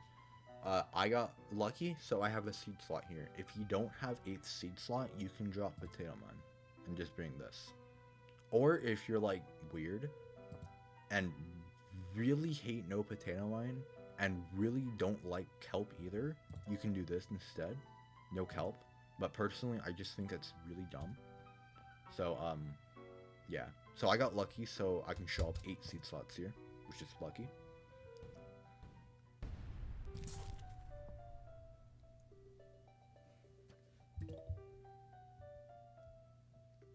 So just planting sunflowers, top row. Pretty simple stuff.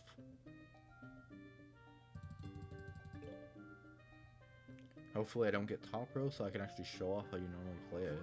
Nice. Alright. So yeah, you plant your potato mine like normal. Or if you don't have potato mine and you just have squash, you can prep a squash like after like 4 sunflowers, or you can't, or you know, you don't. It's really up to you. You can, you know, prep a kelp after like 5 sunflowers. Okay. So next wave here, we're gonna plant our squash in column 7, which is like the perfect like buffer to make sure this potato mine here will work. I'm gonna place it there. Kind of weird. Kind of weird spawns. Since I have my potato mine there, I know there's a super good chance this mower won't end up getting used, so I don't really need. So I can place my sunflowers there, but yeah, you never know, you know. All right, so this is kind of unlucky. I'm gonna repeater top and squash this zombie. Am I gonna do that? I'm not gonna do that actually. Oh, you know what I should have done? I could have placed this potato mine right here to deal with this guy. But I'm gonna try to get a repeater instead. Let's see. So yeah, this is why. I need to focus the repeater. Alright. A little risky. You can plant your kelp column 8 like this. It's fine. Alright. Hopefully I can show off the funnies. You can start planting lily pads in the pool here. Alright, this is a very, very dumb thing that got discovered recently. Alright. Doing that. If you use a shovel on a kelp that's in the process of like taking a zombie down, you will kill the zombie instantly. And if you do it like super quickly, you can save up to a second doing that. I'm gonna once again play it safe and just place a repeater. I thought that was dead for a second. So yeah, that's a very funny time save. I forgot to unpause my timer again. I keep clicking resume game instead of spacebar. I'm gonna wait again because this was I don't want like a fake time. I want it to be as accurate as possible. All right, I did it again. Okay, so right now, I have a cherry bomb, so I'm thinking about cherrying in the. I'm thinking I'm gonna place a repeater bottom row. I'm going to squash a buckhead if I see one, unless it's in one of the kelp rows. And I'm going to cherry bomb wave 11 probably, because there's probably going to be a lot of leftover zombies in the pool that would be annoying to deal with. But these are all like assumptions. Like the plan, this plan could change at any moment. Let's see.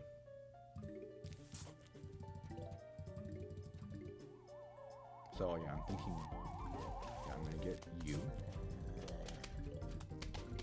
and I'm gonna squash here because this is a normal and cone, which is like a lot of the wave, and I'm also gonna plant the potato mine there.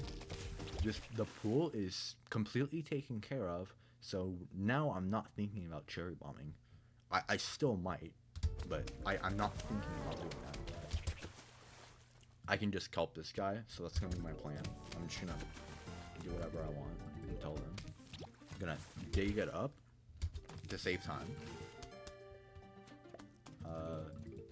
This way's like, so, alright, so I'm gonna explain a little bit. So, in the second flag, in the second flag and 3 flag levels, I recommend focusing repeaters, I recommend dealing with most waves with just repeaters instead of chompers, because what you want by like early third flag, you want 2 repeaters in every single lane, so you can just absolutely decimate everything, and you can just chomper whatever you want. That's what you want. So like right now, I'm thinking I'm gonna do like everything in my power to not use chomper, but like if I see a buckethead, it's dead. You know, like see like this wave right here,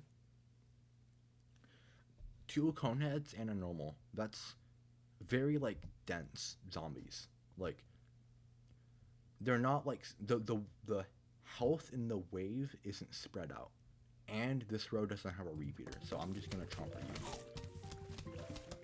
Squash is back, so I'm squashing this next wave, probably, unless it's like depending on what it is. I can tell it's gonna be a buckethead, so I'm gonna do that, and I'm also gonna do that.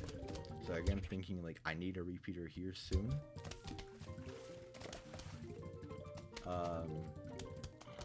I'm gonna cherry yes. Kelp, double repeater. If you have 2 repeaters in a lane with a pole vaulter, there. 2 repeaters in a lane with a pole vaulter, the pole vaulter will die. Always. So if I see this, I'm instantly just double repeatering.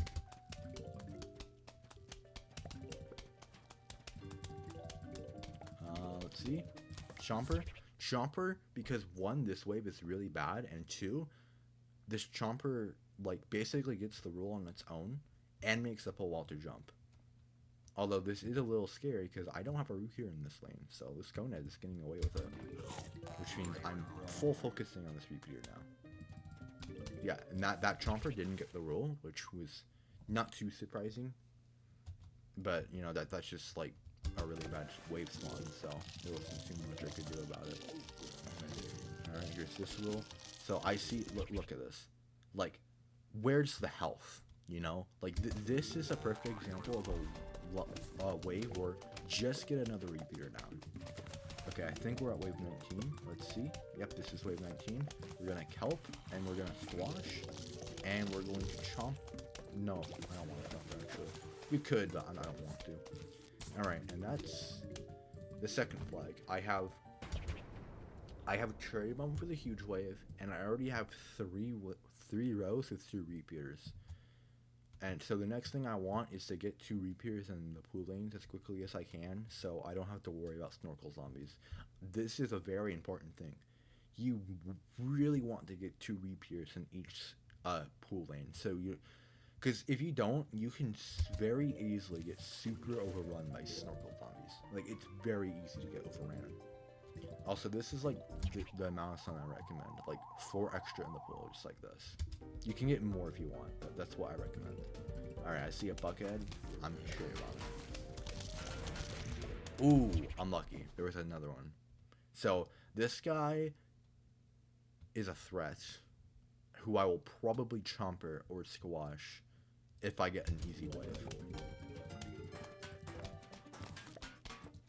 And I did. So I'm just gonna chomper this guy, and then let this guy die to the kelp. It's a little slow, but it gets the job done. Let's see this wave. This could very easily, I could use a squash on this wave, but I'm just gonna focus the repeaters to play safe. And now that I have 2 repeaters in every lane, I have no reason to place any more repeaters. Although since I have so many sunflowers, I will probably get enough sun 2 repeater eventually. So I probably will anyway. So I'm gonna make sure you jump. I'm gonna squash you. That squash probably barely sees any time. I'm going to chomper you, and then I'm gonna use the kelp on you. Just chomper the buckethead. Let's see, wait for this wave to spawn. Alright, get the lily pads, start getting the calm 6 lily pads. Calm 6 lily pads are always very important. Alright, another one of these waves. I'm already to the point in the level where I don't think I can cherry, so I'm not going to cherry this wave. Let me get this down here, and I'm going to squash you. I'm gonna get, I have this sun, so I'm gonna get another repeater down this lane. No reason not to. I'm gonna help you just to get you out the way because I can. I'm gonna chomper here just because it's annoying and I can. And it's damage gone. Alright, looking at the wave tracker, this is wave 9. Very interesting. I cannot believe that was wave 9. I thought for sure that was not wave 9. But I guess pausing the game threw off my like in-game timing. Alright, so see these ambush zombies? This guy's getting decimated, and these guys are in Calm 9. So I know I can get away with a Calm 9 cherry easily. See, I see Buckethead here, so this is going to be a squash.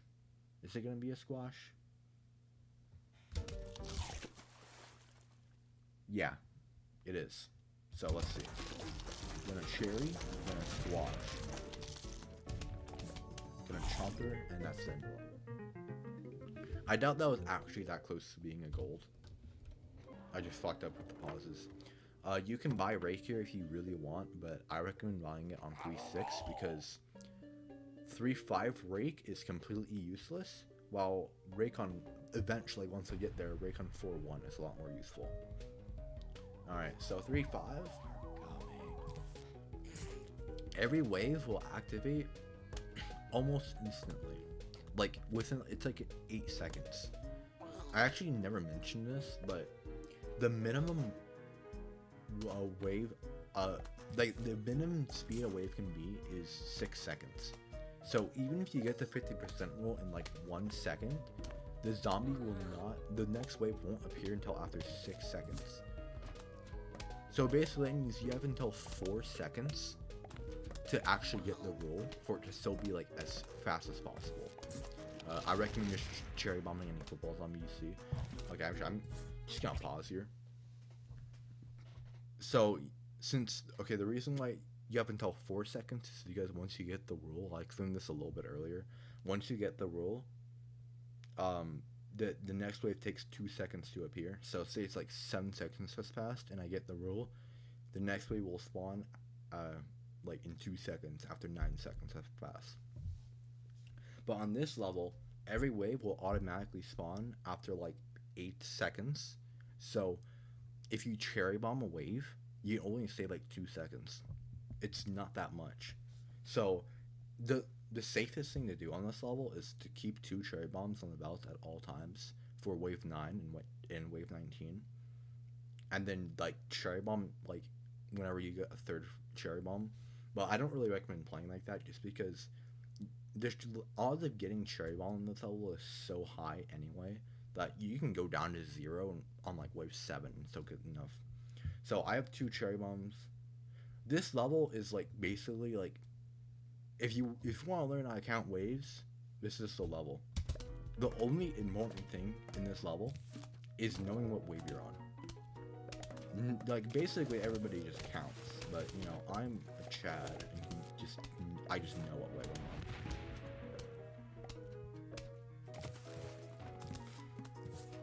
It's right. Well, that's just because instead of counting, I just use my timer. Also, this row's probably dead, but I don't really care. Do I care? I guess I care. I guess I care about my safety. This won't really save time, but I'm just cherry bombing just because. One football zombie.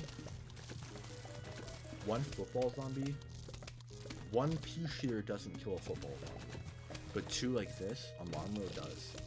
Also, you plant your walnuts in column 7 because they reach in column 9 like this, like the cherry bombs reach, and you want to make sure the Snorkel zombie can actually die. That is kind of important. Even though they will eventually just die to a cherry bomb, like them being able to die like other like pea shooters like in this scenario is useful. Let's see. So I don't have 2 pea shooters in this row, so I'm gonna I'm gonna save my cherry bombs now because I'm getting close to wave 19 and I need 2 cherry bombs, and I'm actually getting a cherry bomb out at a very inconvenient time, like super inconvenient because the next wave is wave 9. All right, I got it. It's fine. Yeah, I just used my blue tilt time to tell. But if you're just starting out, you probably aren't even using detail timer. So I'm gonna try to like clear my belt a little bit to make sure my belt doesn't slow down. Okay, you're gonna die. Alright. Just one cherry bomb. There it is. Handle all of it. Like, it's very, very easy. Very, very easy. Alright, 3-6. Now it's the start of pool rake levels. And also the introduction to Zomboss, who is 7 waypoints. So just like football zombies, you can get them as like a bonus wave 9. Also, I accidentally held spacebar there. Hold on, let's like pause the game for a second. Get it back synced up. Alright, that's probably fun. I always use spacebar to like go through text and all that shit, but unlike spacebar, enter doesn't pause the game, so I can't just use enter whenever I want to pause the game and the timer at the same time, like, because you can't use escape. It doesn't work on live, so this is my only option is spacebar. So I get confused sometimes. So since we have rake now, the way you play the first like completely changes. So instead of doing that column 7 squash, you prep a squash like this. Get 6 sunflowers down, you prep a kelp, and then you also prep another potato mine, just like this. This potato mine can die if you're unlucky, but you just don't get unlucky, like. But yeah, that rake happening like just allows you to use so many more instances in the first slag. Like it'll allow us this to be a lot better. Like if I was playing ultra aggressive, I would have prepped a squash in another squash in column right here. Like as soon as the other one got used. But you know, this is a beginner's guide. I gotta play it a little like relaxed. This was unlucky, but at the same time, it was also a dumb play to place that potato mine there. Shouldn't have done that. I should have waited for top row, although, well, that would have made this wave better because on this wave I would have just repeated. This is getting bad. All right, do the thing. Like 1 second save. This wave 9 might suck. Okay, I got lucky. So this is a little unfortunate because I'm basically forced to chomper in order for this to be fast. Alright, let's see. What am I thinking right now? What's going through my head? Right now, I'm thinking I only have 2 repeaters on the screen, so I need to use my cherry bomb to the best of my ability here. So basically, I'm cherry bombing right here, probably. I say probably because who knows? Maybe I'll place a repeater here and then like kill a lot of zombies with this potato mine, maybe kill another zombie with the kelp, and then just cherry bomb wave 11, because there's a scripted zombie in wave 11. You know, you never know, right? The game's unpredictable. Let's see what happens. Alright, you're there. Let's see. I'm going to, alright, I'm gonna squash, and I'm gonna pray that I get a zombie down there. I don't. Okay, hold on. Okay, I got. This is something that you should never do as a beginner, because this is just completely stupid. Alright, watch closely. Bang. That is like an unbelievably lucky wave 12. Like, you should never do something like this as a beginner, but I don't know, my dumb instincts took over there. Alright, so I basically already lost hope for this guy, so I'm sending this guy to the mower. But since I don't have pool cleaners, this won't take care of this entire lane. So, like, I need to kill this guy. So I'm gonna kelp this guy because this wave is just gonna be slow anyway. So I'm gonna kelp, and I'm gonna prepare a repeater in this lane. Alright, get the repeater there. Now we have 4 out of 6. This is a perfect do nothing wave. Well, not nothing, because I'm gonna plant is really bad here. Alright, let's see. That's a very good squash. And then I'm gonna repeat it out here. Let's see what spawns. Okay. Oh, this is an extremely good cherry if I had it. I'm gonna plant I'm gonna pre-plant a kelp here because I don't have a repeater here, and yeah, that's basically why. If I can like afford not to place a repeater for a while, that's pretty cool, right? Alright, that's basically instant wave. We're at like wave 18 already. Alright, you're dead. Okay. Wave 19, potential bonus on Zombie. Okay, this would have been like unbelievable if I got that. Okay, repeater here, squash here, and up here. Alright, that's very nicely done.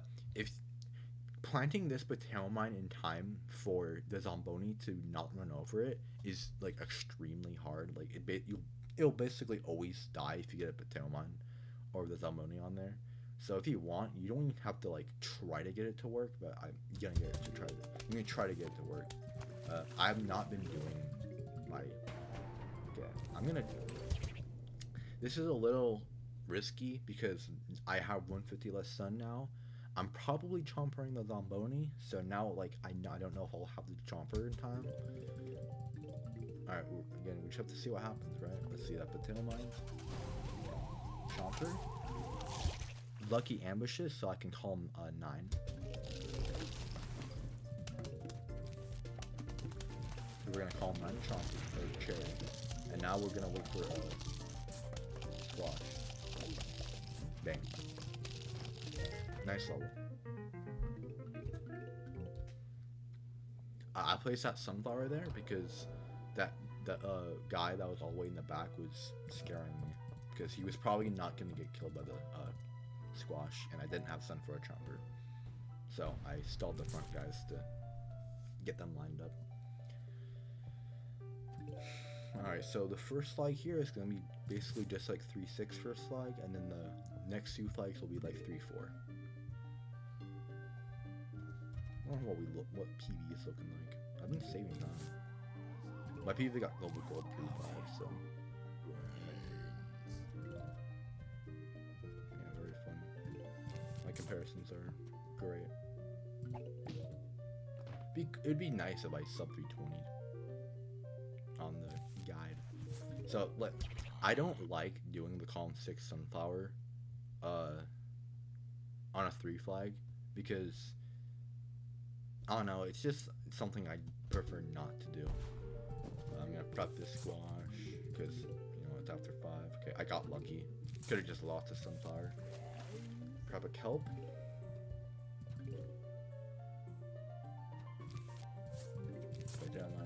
You always want to place your squash if the second wave zombie spawns on your potato mine. You always want to place the squash there because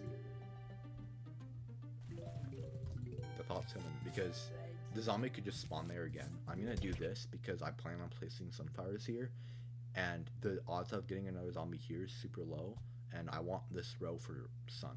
So, yeah. I would have placed it there anyways, but since I placed it early, I might now get it back like a few seconds earlier if that becomes necessary, relevant. All right, so this is just a super easy repeater wave, and it is kind of becoming relevant because if I get like a conehead here, it's back earlier than it would have been. Well, at the same time, if I do, I'm probably repeatering anyway. Yeah, I'm just gonna repeater. Good squash, but you know, it's easier to. I didn't kelp tech there because it wouldn't have saved time, because the kelp wouldn't have activated the rule. Like here, the kelp will activate the rule, so I'm gonna kelp tech. It's only worth the kelp tech if the kelp activates the rule, just like that. Let's see, wave 9. Easy, just squash. Super easy. All right, I'm probably gonna pre-plant the repeater bottom row to make my life easier. I'm already thinking that. Just gonna get this repeater down. Dang. Alright, get a little head here, and now what am I thinking? Okay.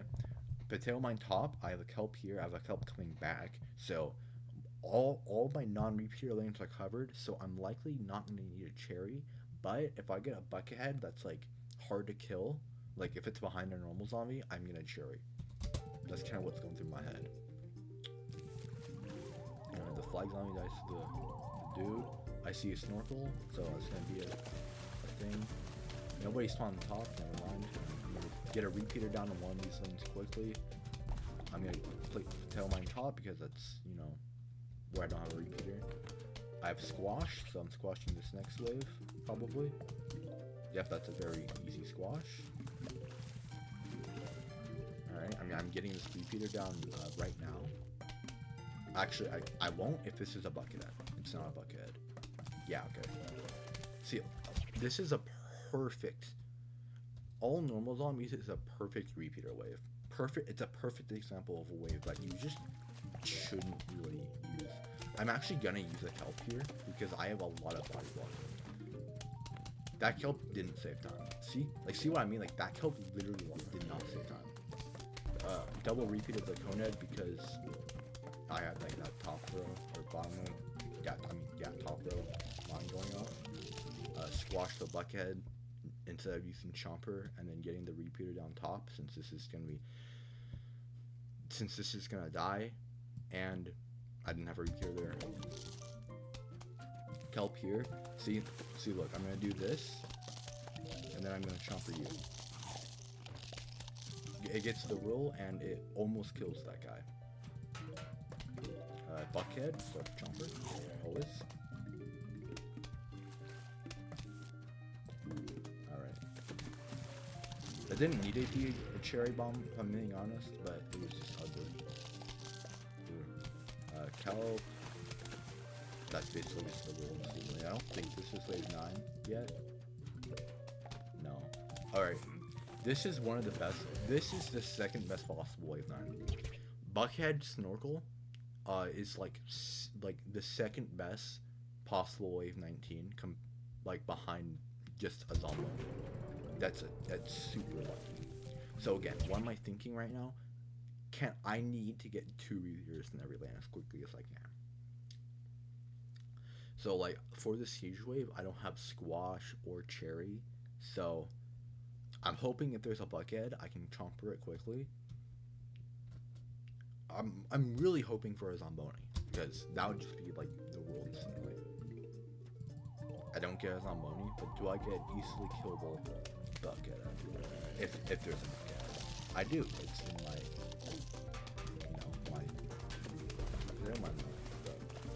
Alright, see? I'm going to just do that.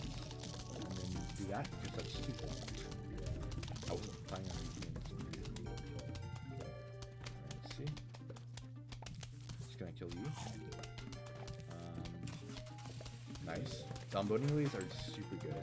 You have to be careful though because the Zomboni can run over the chomper, so you know, be careful not to fuck that up. It is a very, very real mistake. Alright, so I'm thinking right now, like, I need to use straight bomb, so explosion. Let's see. Unlucky bucket. Unlucky misplay. Alright, so I have the rule at this point. So, okay. This is a little bad. Don't worry, it's fine. Get you out of the way. Do this.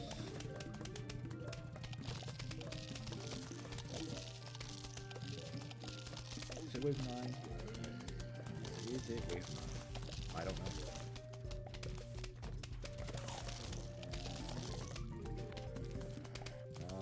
It was. Okay. I had a complete brain fart there, to be honest. Like, I was pretty confident it was wave 9, but my brain just malfunctioned. Alright. You're out. Again, like, lucky. Really lucky. I see Bucket at top row, so squash. Potato mine's here, so this is going here. And then also with.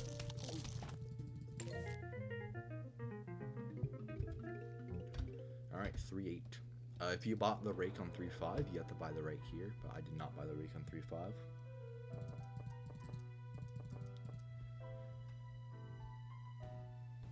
Dolphins are fun. Dolphins are very similar to Snorkel zombies. They have 3 wave points. and they're kind of like, they're almost the exact same in how you deal with them. Almost. Like 3-3, if you got a Snorkel, you'd kill the Snorkel if it was normal zombies, or kill the cone if it was like cone with it. Here, you basically always want to kill the buckhead, or not the buckhead, holy shit. Just the dolphin, usually. Like, if you get a dolphin zombie, you usually just want to use either a kelp or a squash on it, but you don't have to. Like, if it's a dolphin conehead wave and you already have a repeater, you can make the dolphin jump and like, I forgot to place the kelp because I'm not paying attention. You can place the like a lily pad column 8 to make the dolphin jump, and then that's unlucky. And then you can just kill the conehead. But I don't recommend doing that if you don't have a kelp. But you know, we'll get there when we get there. Alright, really unlucky with 3. It's unfortunate. That's certainly one of the waves ever. Thank you for the conehead. That could have been horrible if I got one of those zombies. Alright, let's see.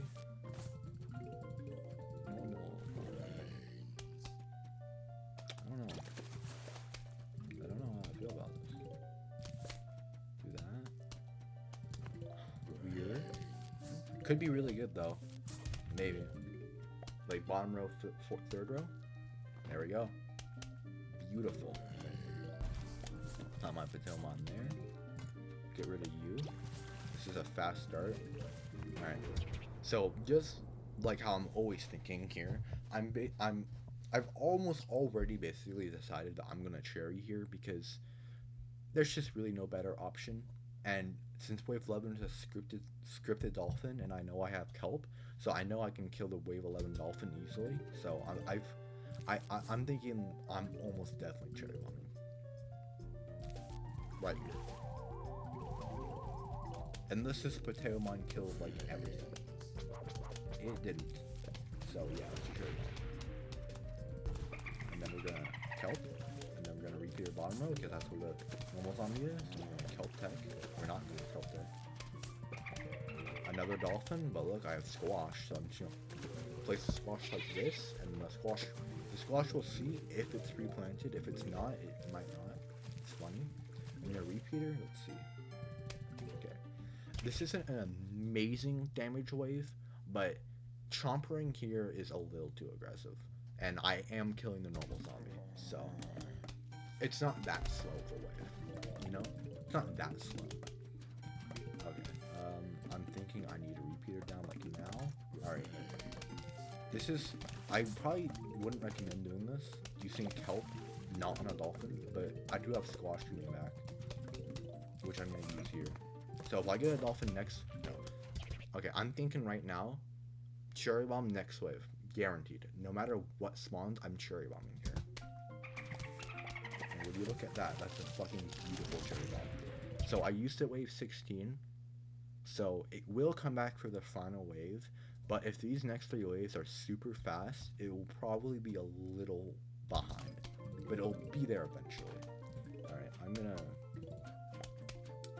Alright, that film line will work, so I'm just gonna get this repeater down finally. I need to get column 6 lily pads. Get rid of you. Alright, we're at wave 9. Let's see. Kelp. Chomper. Squash.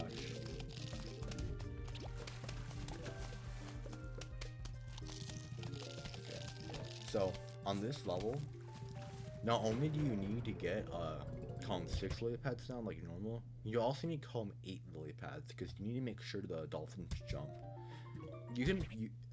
I don't do this, but you could argue that instead of the column 6 lily pads, you should place the lily pads column 7 because dolphin hitboxes suck and they very often will miss if they will miss if they're eating a lily pad in column 6. So you could argue placing the lily pads column 7 so they stall there is better.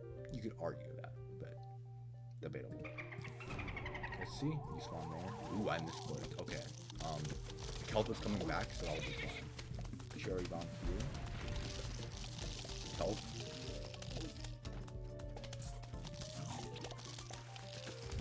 And there's the level end. Very good time.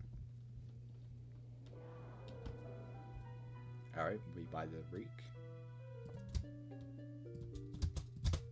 Oops, I did spacebar again, but since I fucked it up, so I ended up hitting spacebar again. Alright. 3-9.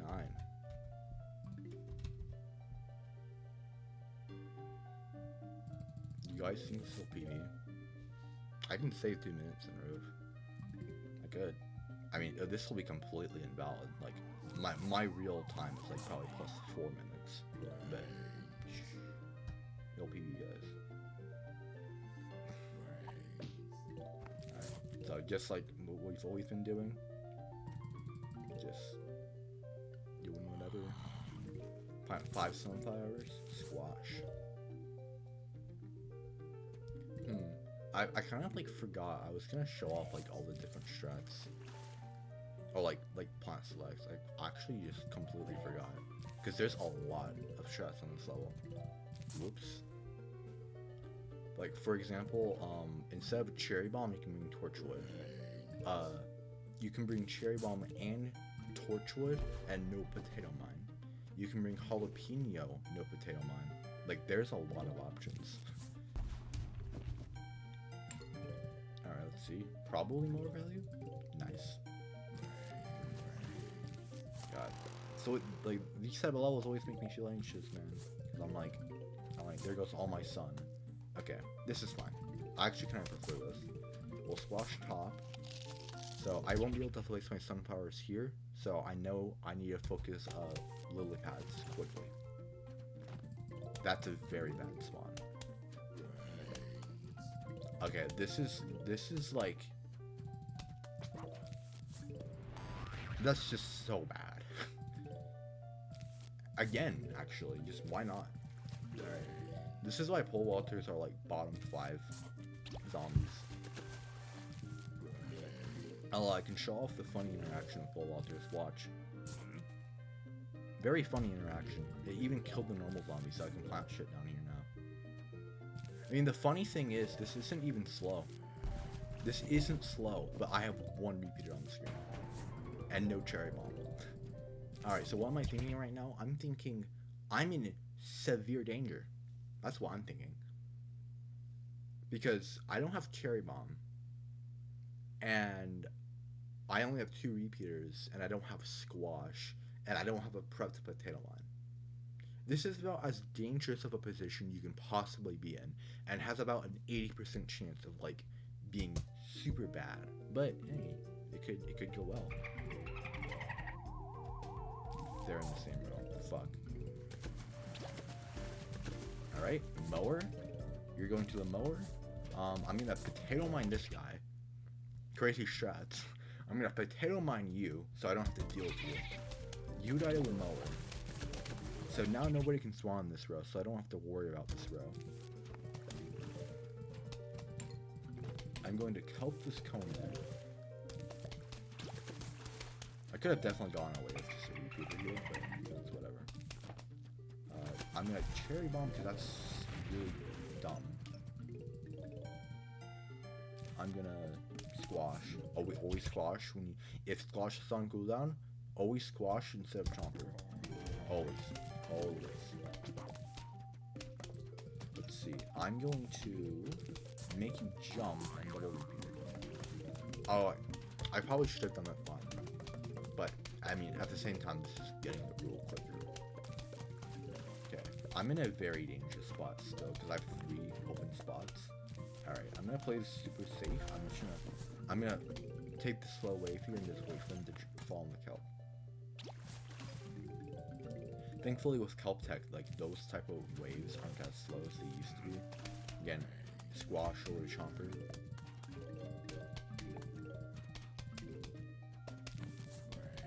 Just gonna get a repeater down. This is almost all normals, and you know, it's just no real reason. I'm gonna make you jump, and I'm gonna something. It's wave 9. Kelp. Chomper. Okay. Not super fast. So, gonna get a repeater here. So, I already have 3 out of 6 of the rows with 2 repeaters. That's very good. Getting those 2 repeaters here as quickly as I can will be very nice. I have like all my instants on cooldown or off cooldown, cherry bomb and squash, so that's all I'll need here. Let's see. And that's the rule. I'll probably cherry bomb this wave, because there's a lot of clutter. Yeah, it's an extremely good cherry bomb right here. A lot of normal zombies. Oh, nah. I should have just known I was gonna like that. Yeah, like once you're in the 3rd flag, you don't really have to find everything. I mean, there's no reason not to, but it's likely to be that. Ooh, punished for my action. 2 repeaters in every lane, got it.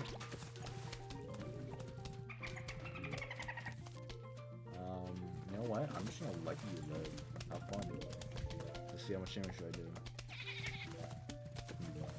You think you'll die, guys? He'll die. He'll die. Oh, he's still alive. Oh, wait. See, this is why you don't do stuff like that. Alright. This is like probably a like cherry bomb, but that's just a really bad thing. Oh! That was terrible. I made a horrible mistake by cherry bombing. Look, this is wave 9.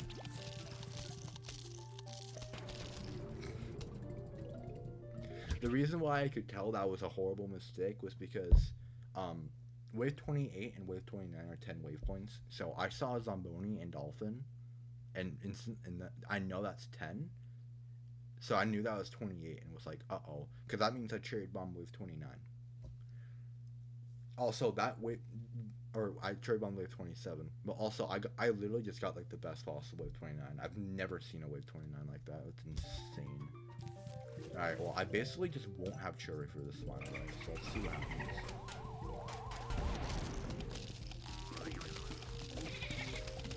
Watch.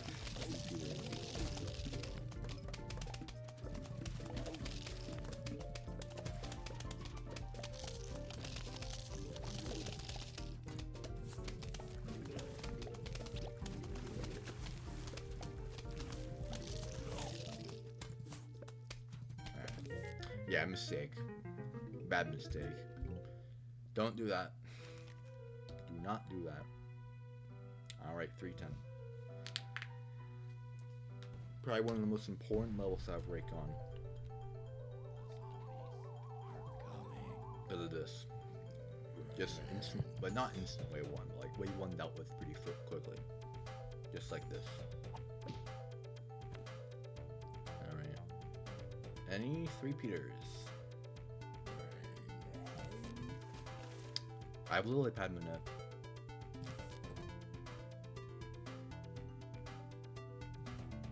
Can I not get this RNG during the guide? That'd be so appreciated. It'd just be so appreciated.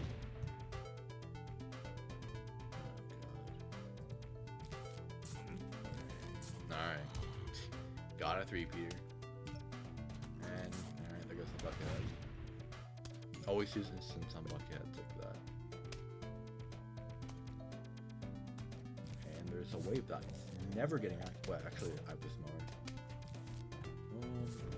Let's play it safe like a baby. It is a guide. It is a beginner's guide. Should play it like a beginner. Alright, this wave just dies. So yeah, so the basic formation is like 6 3-peaters, 6 3-peaters, 6 3-peaters, and then torch wood, and then tall nuts and either actually this ball is kind of ugly. Tall nuts either tall 8 or tall 9. I recommend tall 9 if you're just starting out. No real downside to call 9, but some sometimes be a little scary.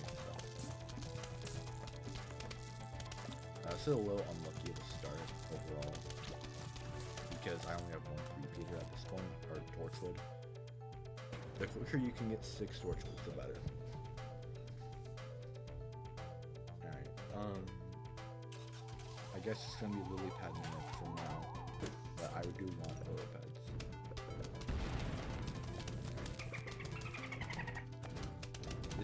This can get bad very quickly if I don't get Torchwoods.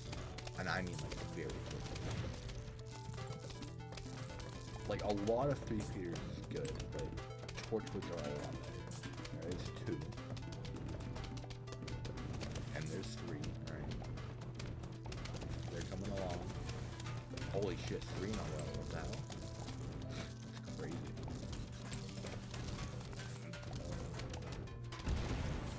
Alright. There's 5. Wow.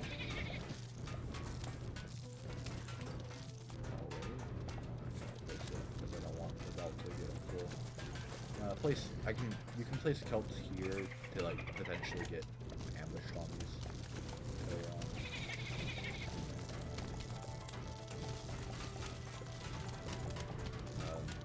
Wait, not expected still. What? Like stand slightly calm. I'm gonna place my lily pads. Oh, already?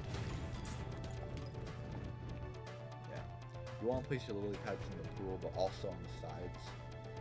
We used to really not place our lily pads on the side at all, but it's actually pretty worth it to do that because even though it's only 2 Ps, it's still like getting damage like hopping on is still important, and getting damage like on these roads is also important.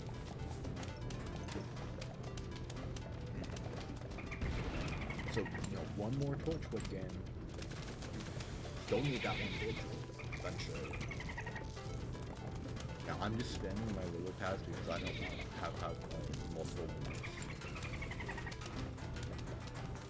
The only minute I care about is helmets, since we just really don't. Alright, well, bottom row is officially in dire straits. I need a Torchwood, or I need a hull squash or something. But I'm just getting helps, so.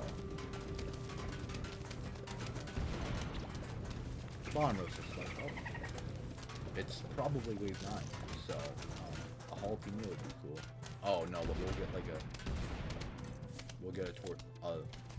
Manips Tallman. We'll get another Manips Tallman. I think I'll use it. Just bad RNG. I haven't gone a jalapeno or a squash. That Tallnut just died in like 10 seconds. Holy shit. Oh, there's the Torchwood. I literally can't place it, man. I've gotten like, thank you, a little late. I got like 7 Tangle Kelps, like 20 repeaters or 3-peaters, and however many spike weeds we're getting before getting one of either a Torchwood, a jalapeno, or a squash, which is ridiculous. That went from a potential 5OX to a 549, which might be my worst ever. Hold up. Almost. Close. Alright, we're in fog. 3 cones, that's unlucky. Alright, so if you followed my rake route, you will have a rake here. So you can use that to your advantage and place 2 pop shrooms on the rake row to speed up the first flag.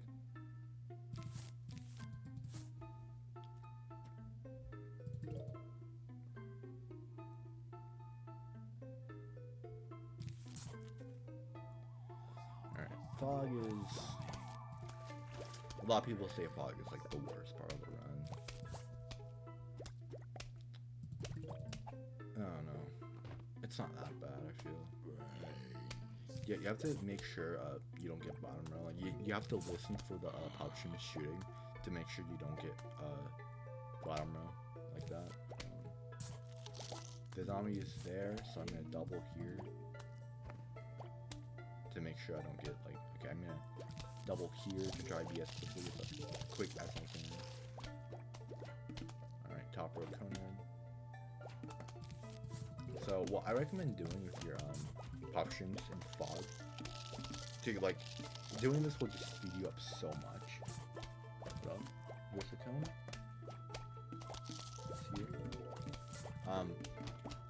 When you're planting your second row of pop streams, plant them in column 8 and not column 6. And when you're planting your third row of pop streams, you can plant them in column 9. You don't have to plant. You don't have to plant your puff streams in column 8 or column 6. Like they can go in column 9, column 8. There's no reason they can't. Doing that will speed the level up a lot. Trust me. Let's see. Okay, I can see that there's a zombie in the pool here. Okay. Wait, I have Squash. I forgot. Okay, doesn't matter. So yeah. If you see a zombie, if you can see your C-stream shooting a zombie in wave 9, just kelp. Use kelp. Also, so on the final wave here, make sure like you have something in column 9, so a Jack in the Box can explode your Doom. It's really funny. It can happen. You should always Doom row 3, column 8, by the way. All right. This is like the standard build right here. So yeah, like in the like when you're placing your puff streams, plant them in column 7, column 8, column 9. Like if you want, if you're just starting out, you can plant them in column 6, because it's not that much slower. Because puff streams won't chart. Well, I got bottom row.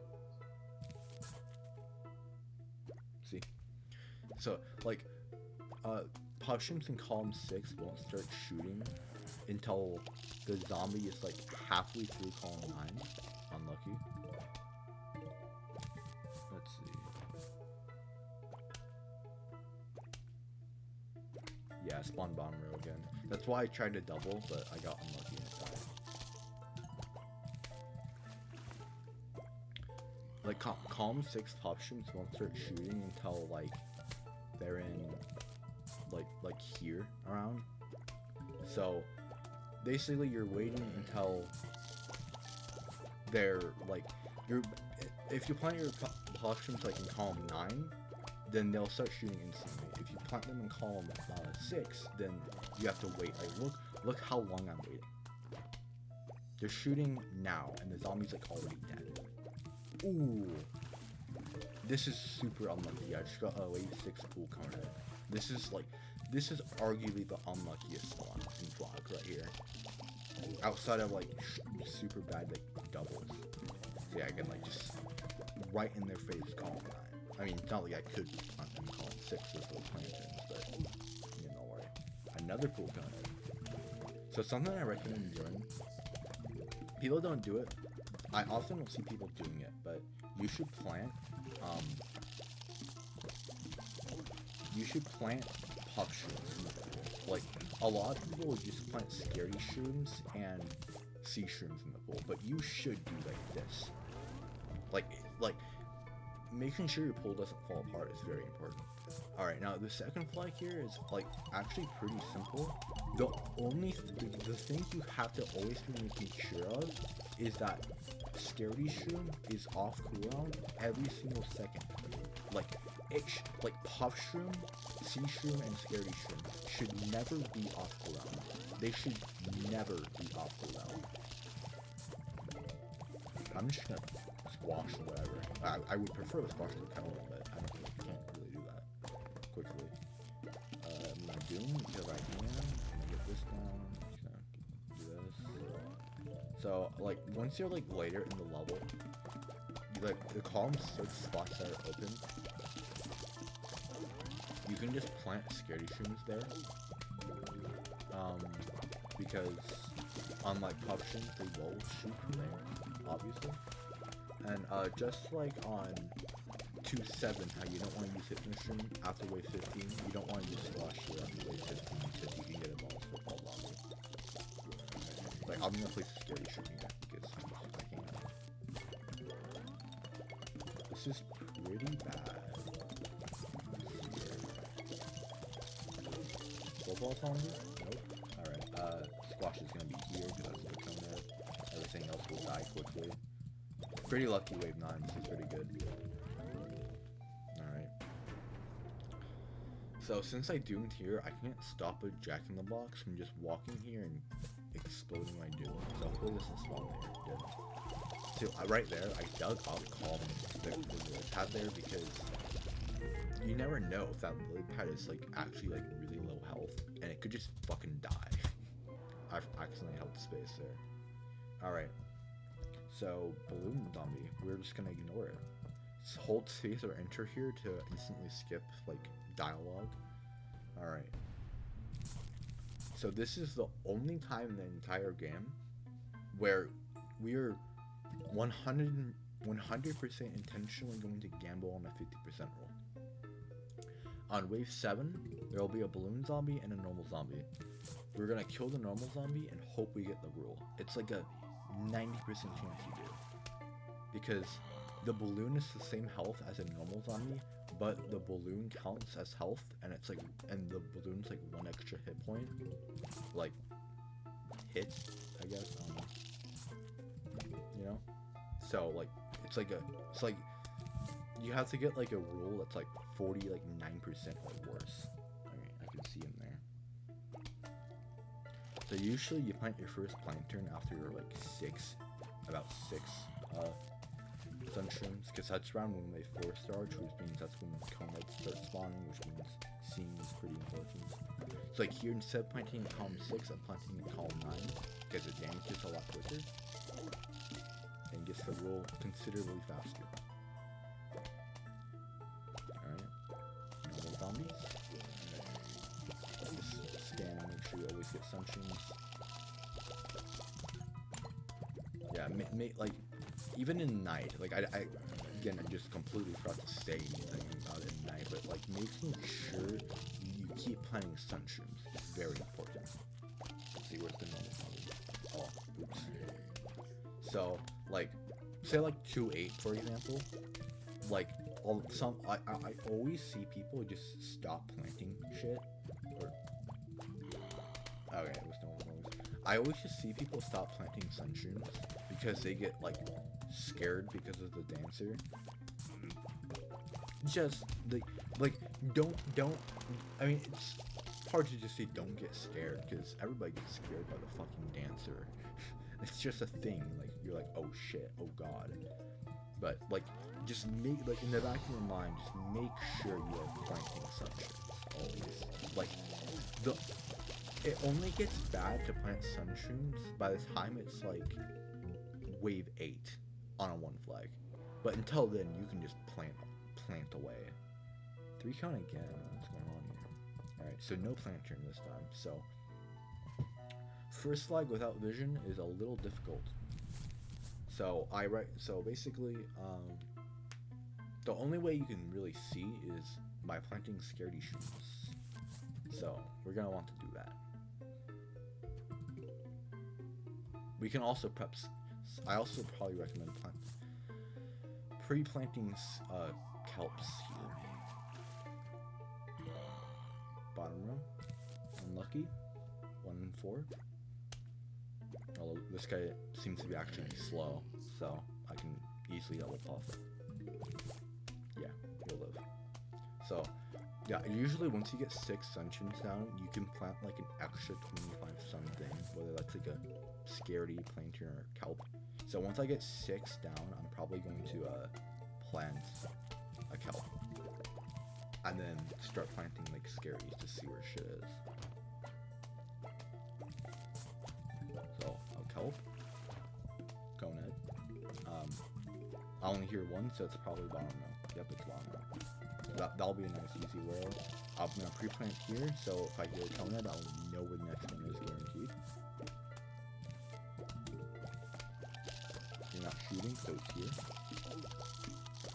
Because I would have seen it if it was top, and it spawning bomb arrow again would have been like, fuck you in my face.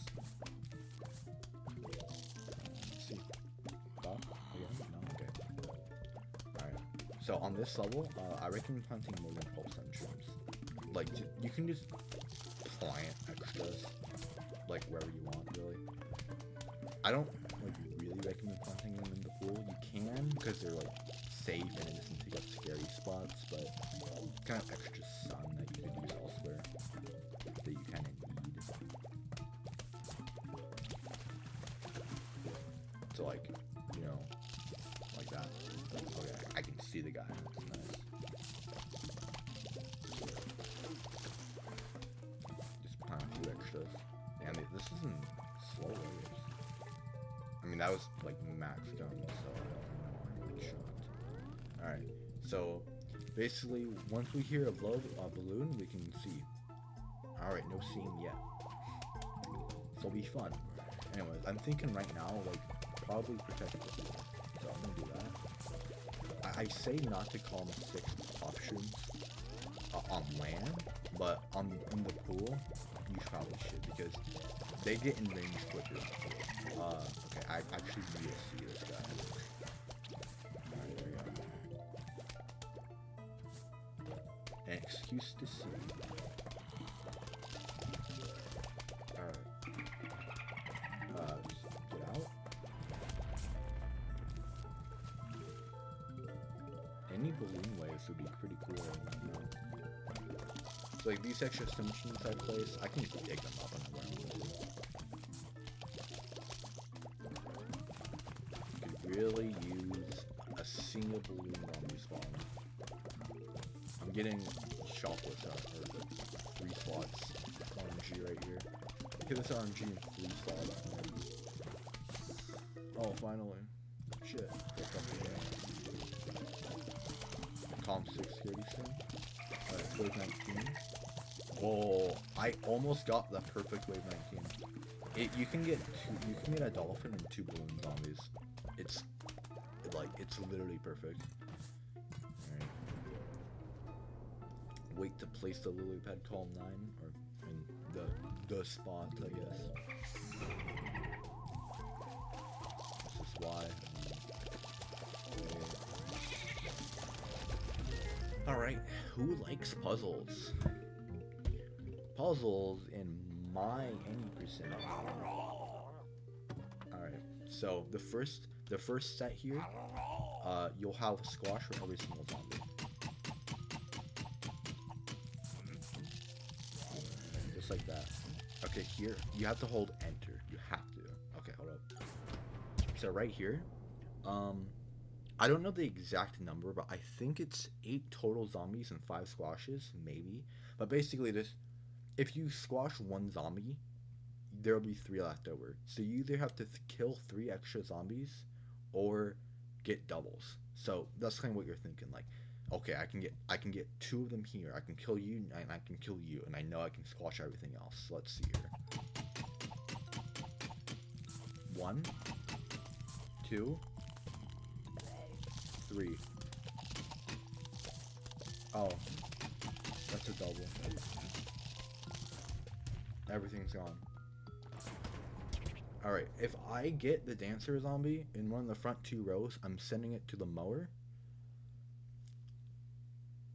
Although this isn't as good to do on Game of the Year because the dancer isn't as fast. But let's see. Nope. Okay, so again, I'm thinking. So if you want to be able to like hypnoshroom a bucket head and then the dancer spawn behind it, so the dancer dies without spawning its backups. Alright, let's see what happens. I'm just gonna play it.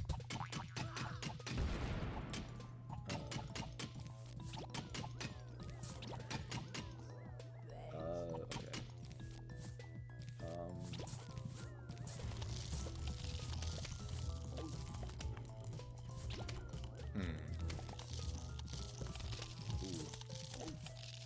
Alright, it's questionable at best. It's, you know, it's better to just make sure everything dies. Alright, 4-6. Time to show off the good strat. There's no strat better. No other strat exists than this one. Okay, so this strat is very, very specific. Like, everything I say, you like have to follow to the word. So, you know, just play the like very beginning here like normal, like with your sun streams and all that.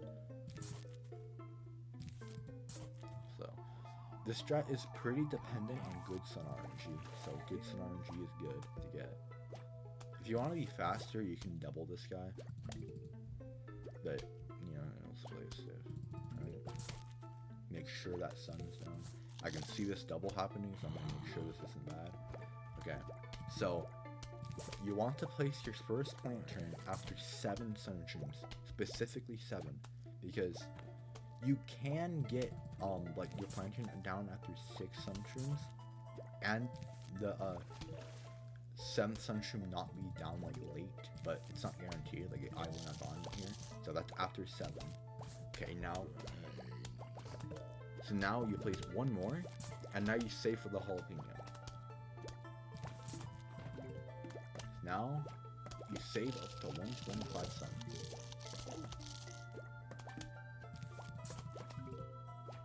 Okay, so the miner will spawn wave 5, or well, fuck, wave 7. So this is wave 6.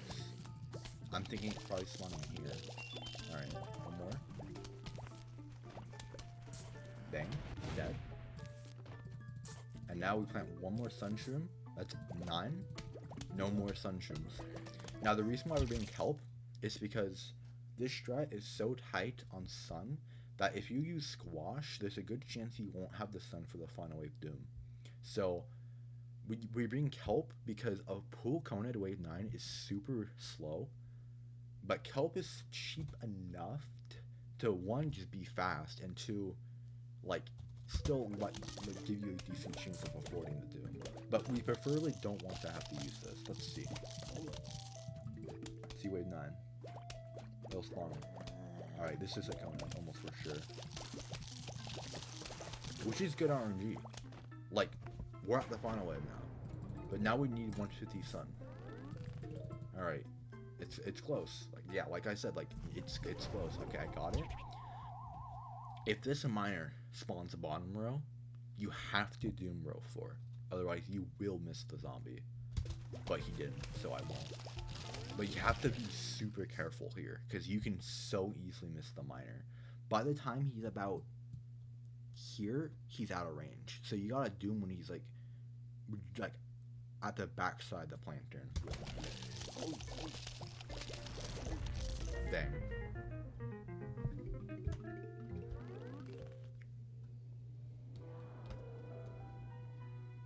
Alright, there's a lot of strats here. I'm gonna do this one because I got 1 cone. But instead of squashed, you can bring scaredy. Instead of chomper, you can bring scaredy. Like, you can do chomper squash, chomper scaredy, or scaredy squash. I do recommend squash or chomper, just because if you get spammed with buckheads, it's just really annoying. But whether you find a squash chomper or scaredy chomper more preferred is up to you. I go off the preview amount of cones, because 1 cone usually means you're gonna get a lot of buckheads, so having squash is useful. If I get 2 cone, I'll do chomper squash, and if I get 3 cone, I'll probably still do chomper squash, even though I know I probably should do scaredy squash. Wait, what was I saying there? I think I've completely misspoke. Well, like, I meant, I do scaredy chomper if it's 2 cone. I don't think I said that. I was like replaying back those words in my head, just not adding up. Alright. So no scaredy shroom means, it's a little scary, but just pop shrooms can easily hold up fine. Like these 3 pop shrooms will dismantle this guy for the most part. But yeah, since we don't have scaredy shrooms and we need Starfruit chompers, we'll plant like 4 rows of sun shrooms. Okay, this is a normal zombie stack.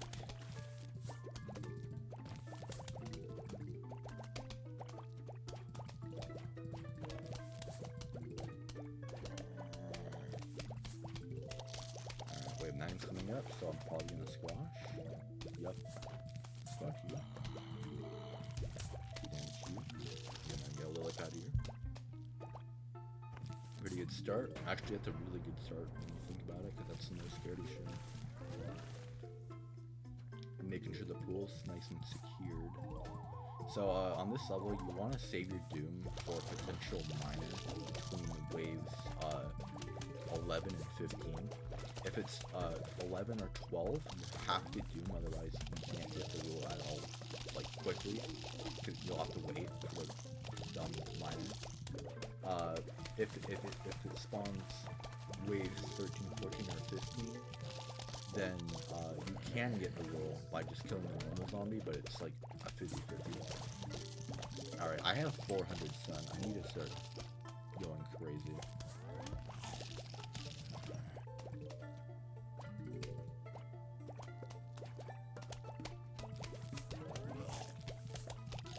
Alright, I'm gonna doom. Last, like, reasonable wave to doom.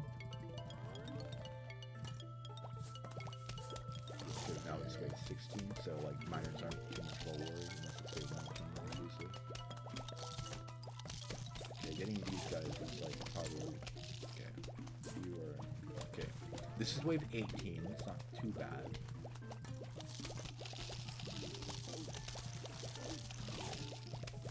Could be worse.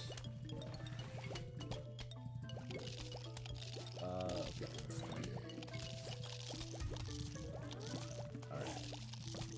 So I need to chomper this guy eventually. I'm gonna let you walk to column 6 so that I can get a lot of bullets on you.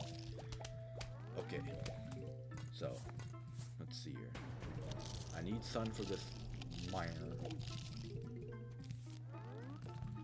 Okay, let's see.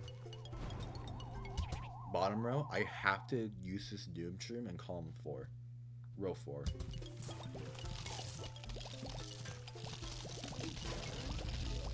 Look at that, I still hit almost everybody. Still almost hit I still almost hit every zombie. Like, that Doom shot isn't as good because it doesn't hit top row as well as row 3 hits bottom row, but it still can hit top row pretty well. Like right there, I got a really fast cone head, so it just got in range. I wonder what my PV's looking like.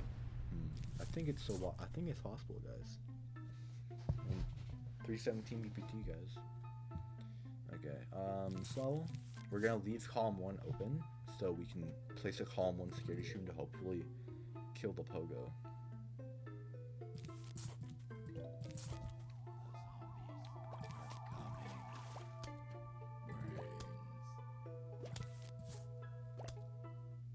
Did I placed this column 8.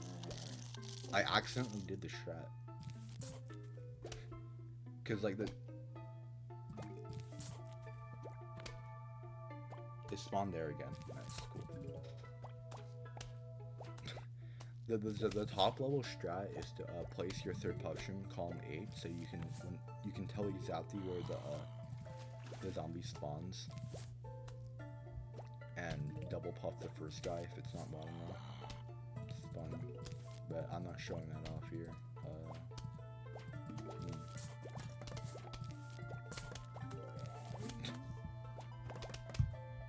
I was confused for a second.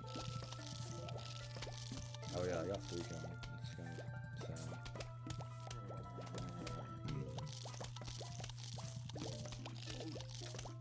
I kind of just have the sun for the squash, you know? Like, normally we DPS that guy, but I kind of just had the sun because it was so slow. You know, perfect example of improvising in the middle of a run. Going off the normal trajectory. I don't think I'm gonna stop placing skills.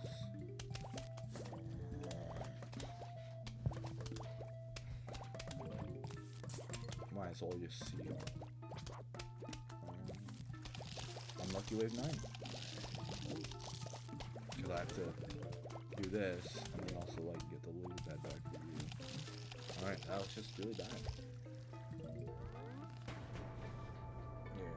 Well, I know this lily pad and potion is full health, so I'm not gonna bother with, like, I mean, I can. And I'll just it.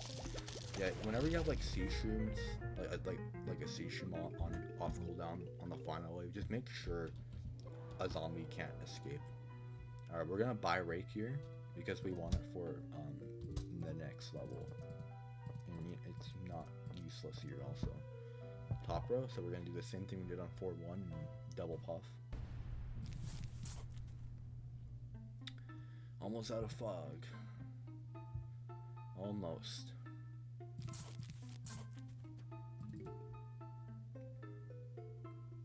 Alright, so just like on 4-1, what? Wrong level.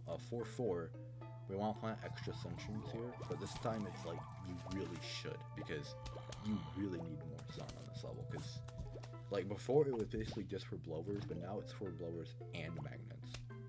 Okay. So like at least 2 extra, but like you can go up to a whole row extra if you want, because you can just, you know, like 4 rows and then scaredy shroom, puffs, you know. Like there's a good chance you won't, like, you probably won't be planting more puff shrooms or scaredy shrooms than like 2 rows. Okay, let's see here. I'm gonna plant it right here in column 4. Okay. I gotta use my ears here. Again, I'm not planting column 6 puff shrooms. I'm planting column 9 puff shrooms because it's faster, and the only downside is that like you lose a column 9 puff shroom instead of a column 8 one. You know, like it's just barely a downside. Bottom row might be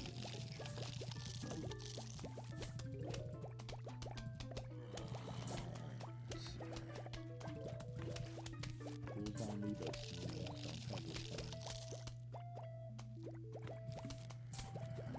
no, I'm not. Damn it.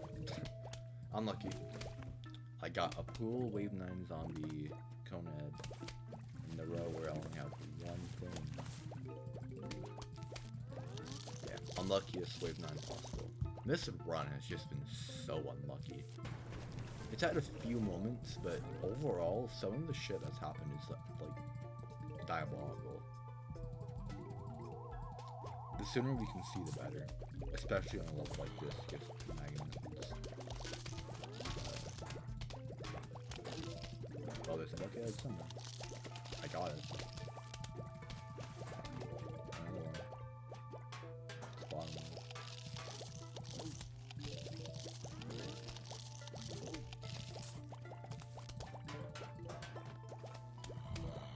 This is optimal. This is optimal gameplay, you're saying. Oh, really? You give me a double blue one?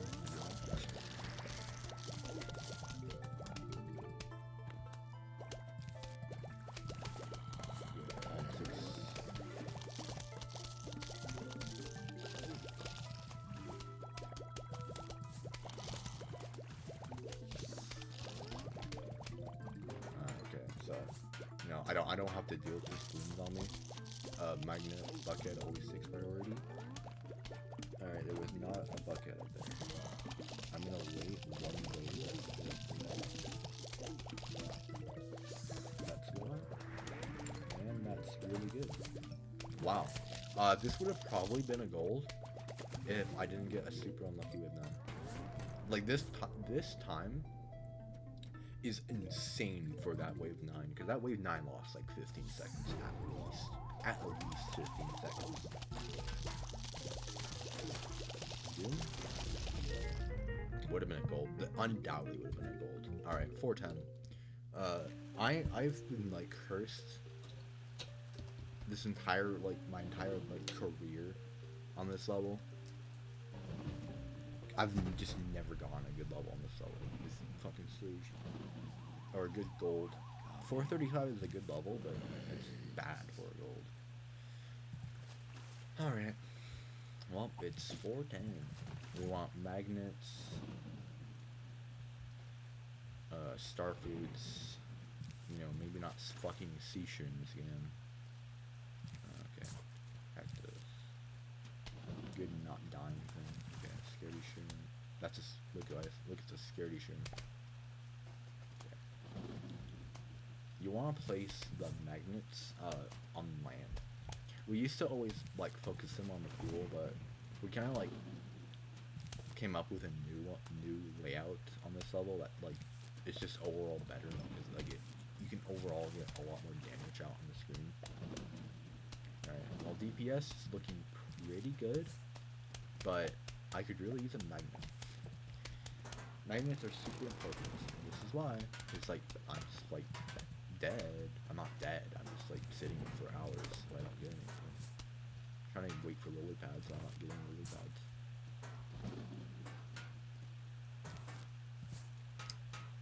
Just really slow. Nothing I can do about it. I'll do this because you'll shoot off. I'll do this because you'll also shoot off. This Starfruit count is very good. Very good. I'm not getting magnets though. This is the story of every time I play this level, it's like I'm missing something to get a really good level. Every time. Like this Starfruit count is ridiculous, but 0 magnets. So it's like, who cares?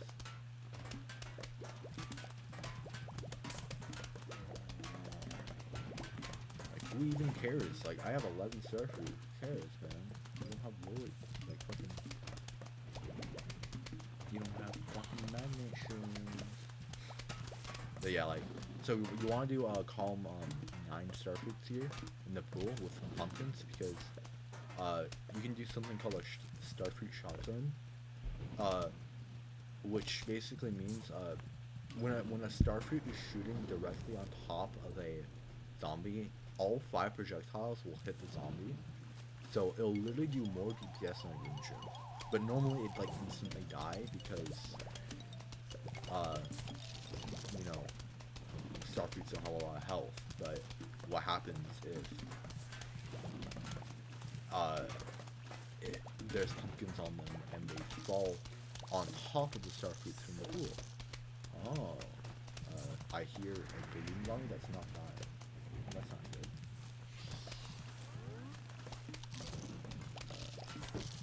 Whenever I get extra sea shrooms, I just do this because I just don't want them on the belt. I feel like my Starfruits are not in fun. You can, well, I meant magnets, but you can place Starfruits defending your magnets to keep them alive instead of pumpkins if you want. It's a fun little thing. I do have to be aware of you.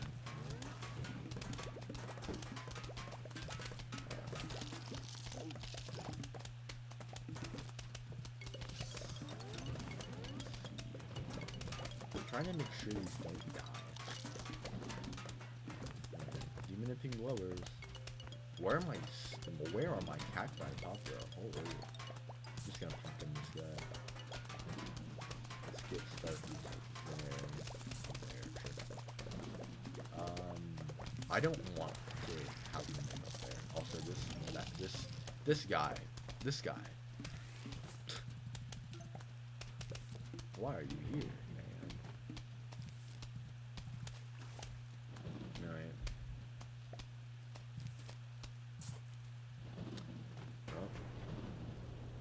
I mean, there's not much to explain. Like, you should get 1 cactus in every row, split piece in front of the cactus so they can kill the miners.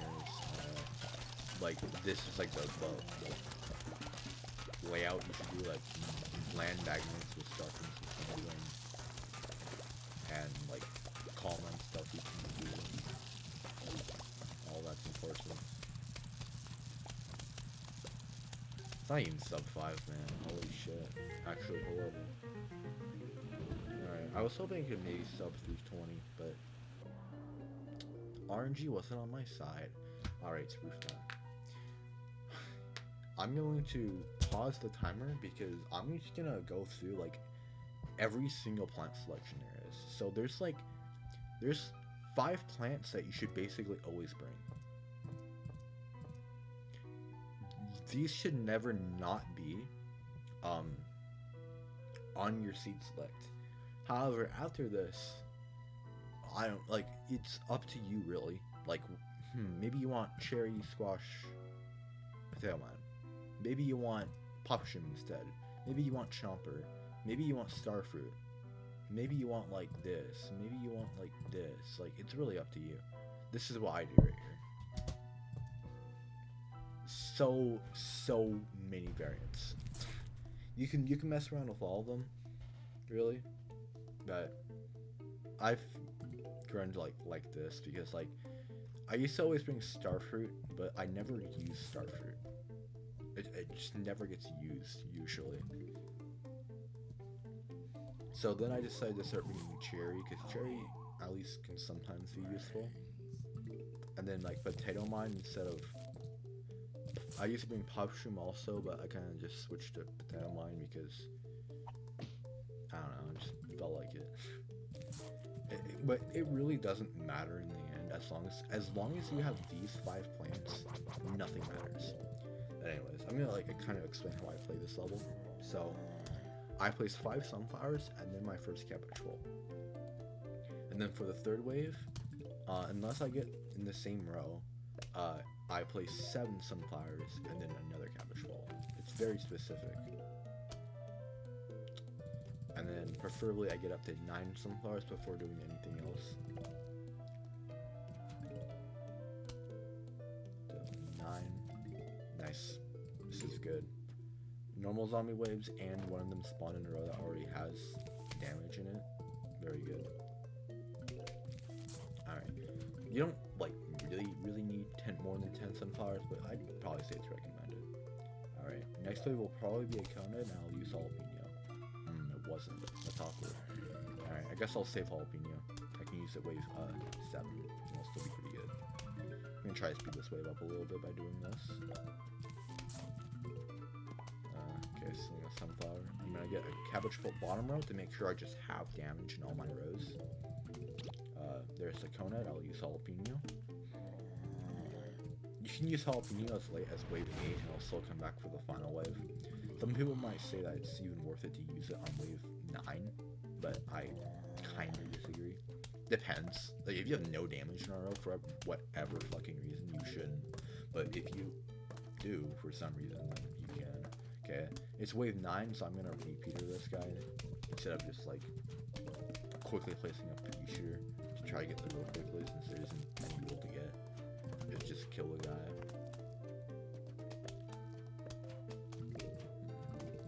This is really well, this isn't like really fast, but I think this would be a little slower if I didn't pause. Because I think like I paused.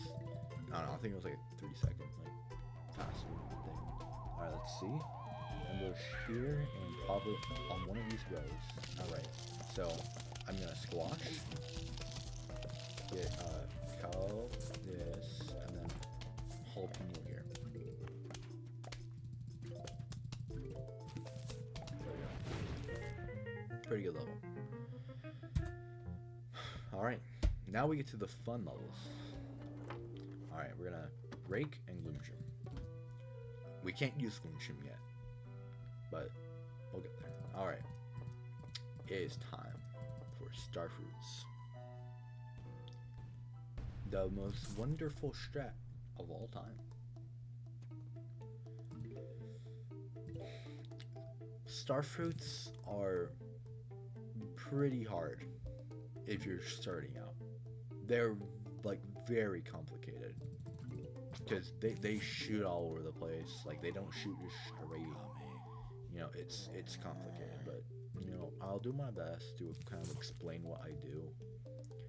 So like the main thing you're thinking, like the final setup, you should have 6 Starfruits in this square.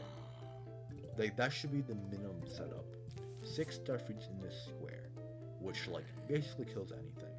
And then if you ever get any more, you can plant one here, right here, or like in column 8, but column 8 dies pretty quickly.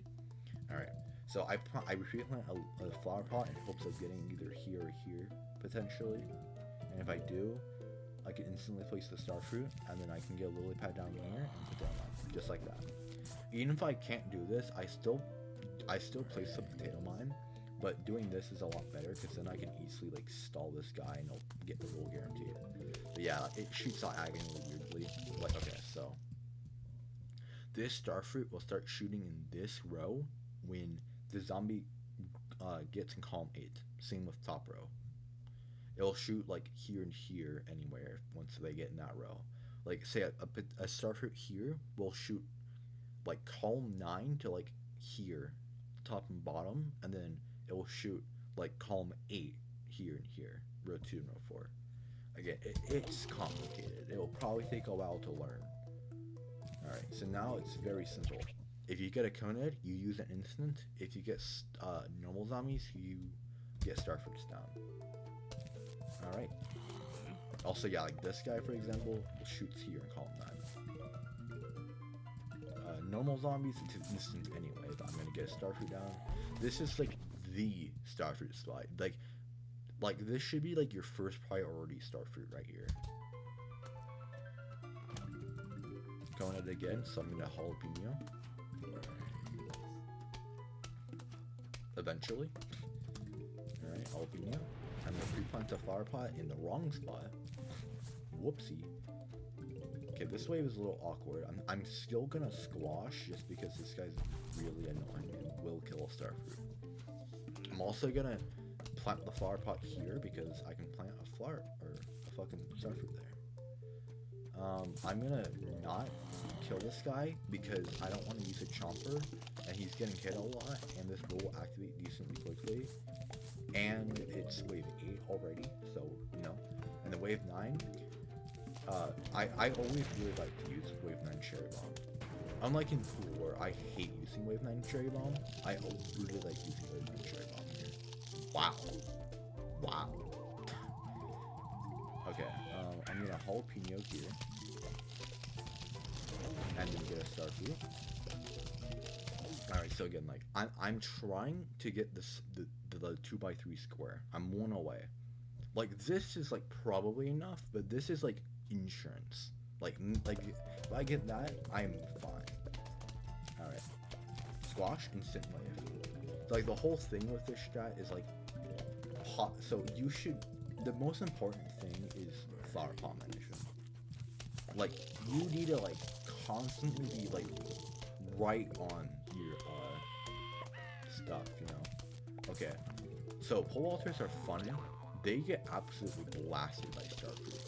Because their hitbox is far forward, so, like, that guy goes far enough forward on the Starfruit's hitbox that he gets hit by all 5 bolts. So, that Starfruit shotgun thing takes place. See, right there? That was the last wave I realistically could use Cherry Bomb, so I took advantage of that. I used a pot that was already here to Cherry Bomb, and now I use my pot to plant one here so I can Starfruit. That's like that pot management like I was talking about.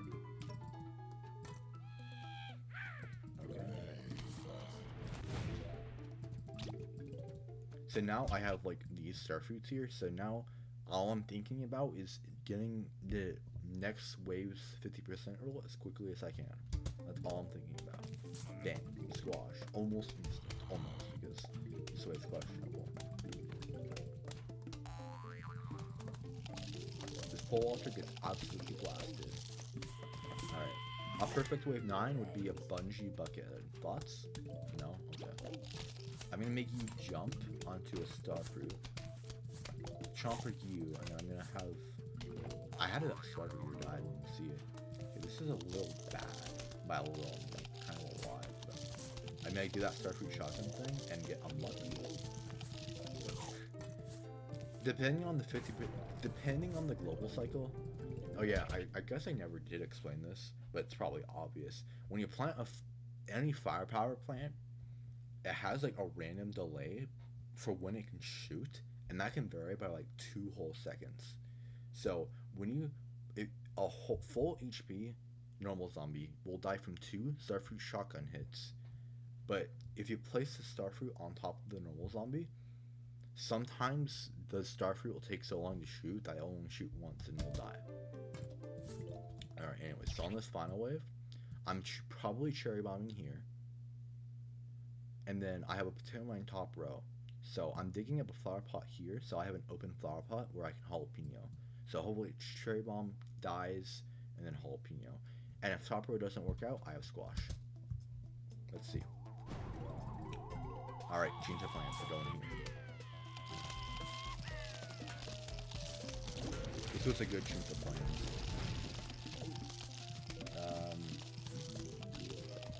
Okay, that was... Okay, that was...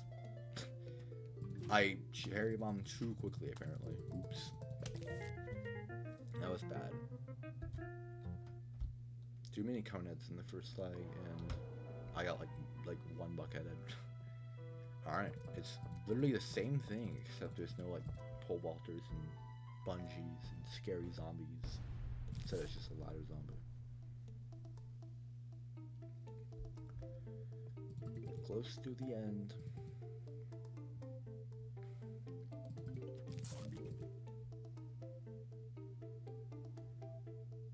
So you should always leave column 3 flower pots open here, so you can plant your potato mine in column 3.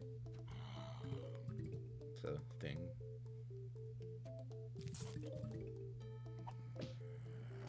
This track is a banger. There you are. Lily pad. I don't know. Fuck. It's literally 3 a.m. My mind's not in there. Again, I'm gonna plant a flower pot.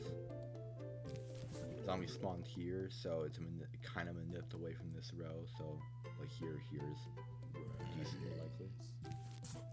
Alright. I mean, yeah, like I said, they were manipped away from this row. And again, that happened last level and it was beneficial. So yeah, I'm gonna quickly plant a potato mine.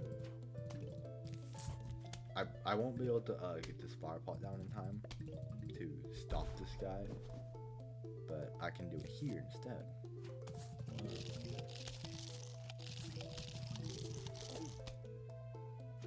See, this is why I love doing this.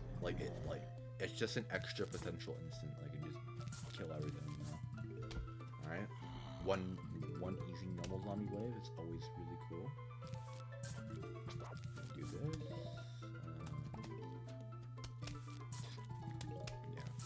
Yeah. And this is kind of like the 7th one here, but honestly, I recommend getting 7 Starfruit down, not 6. Like last time, I honestly probably lost all the time I lost because I only had 6 and not 7. Like 6 is like the minimum, but I recommend 7, basically. These are good spawns. Like they're not fast because I'm not using instants, but they're very easy, and it's easy. Like so.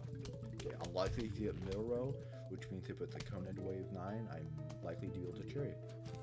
Yep, there we go. And it's a 240-ish, usually. Again, like with the flower pots, getting it down. Now I'm only 1 away from the sweet 7, you could say. I'm just gonna let this go down. Oops. That was a gamer? No. Okay. I mean, the potato mine didn't get used, so I don't really care. But that was an accident. You know what? This wave just dies. So it's like I don't really recommend doing full DPS waves like at this point when you have this many Starfruit, but sometimes it's just like all normals or something. So sometimes it's just super convenient. Interesting wave there. Let's see. Yeah. So like another important thing is like prioritizing the correct coneheads. Like what conehead is more body blocked than like the other? Like right there was like a lot of zombies in row 2, so I chompered the top row conehead instead of the bottom row conehead because there was nobody bottom row.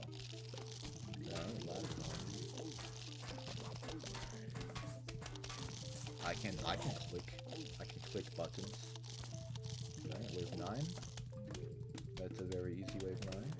Just gonna do this, and then probably chomper again. Alright, I'll place the potato mine. really just all these rows, just in case I jalapeno in any of them. I'm gonna do it. Let's see, where am I gonna do it? Middle range. Okay, that was close. Good level. Alright. It is time for the fun to begin. End to end, really. Pumpkin glooms. Fun. Pumpkin glooms is really the 5-4. If you're just starting out, is a scary level.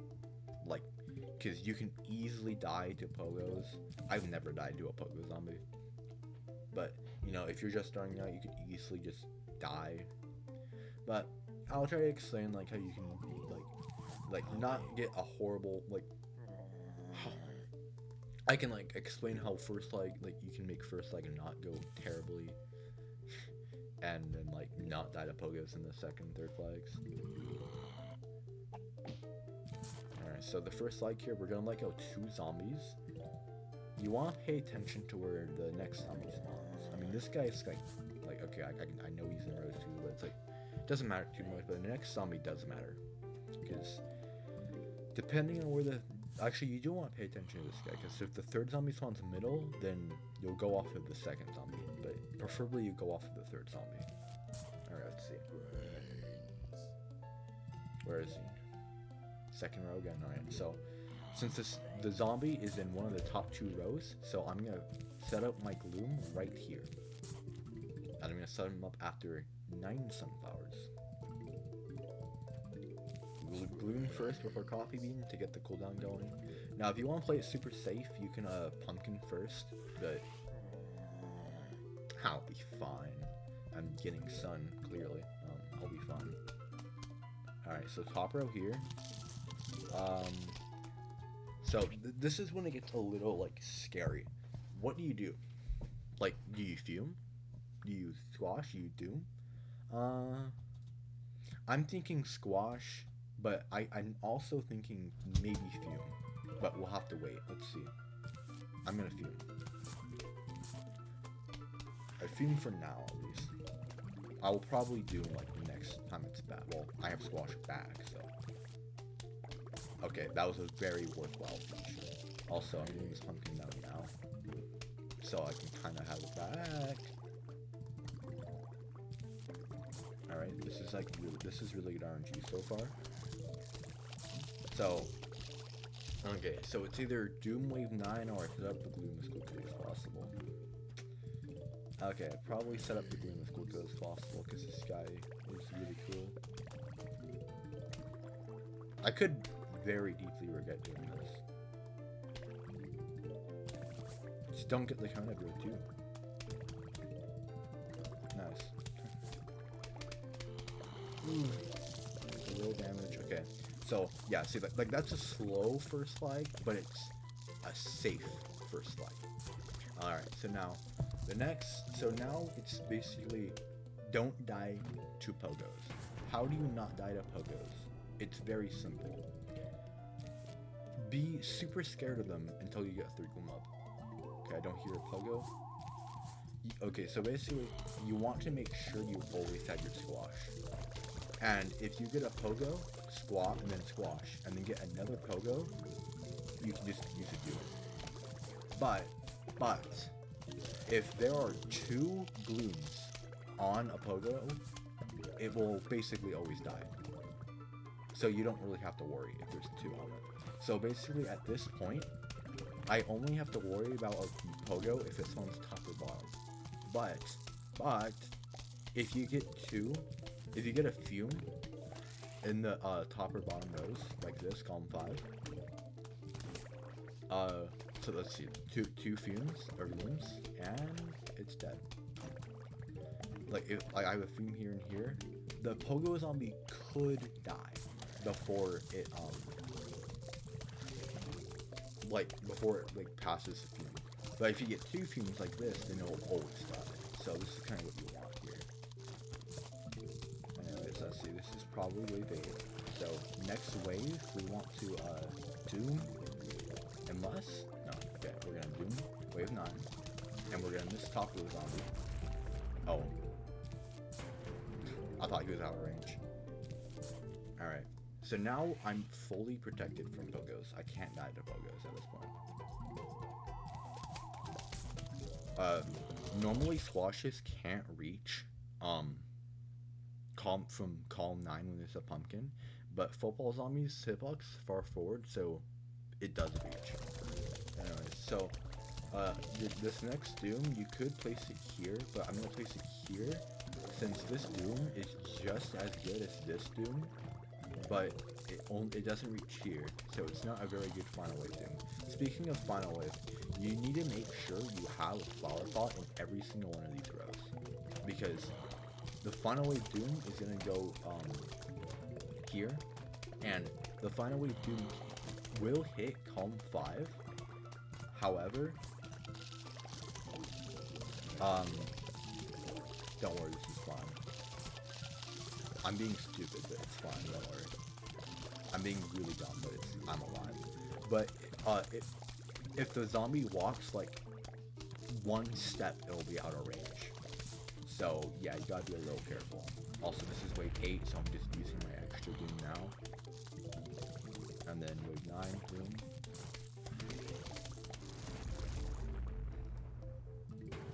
Alright, it was bad because basically just first leg was slow. That's all it was, really.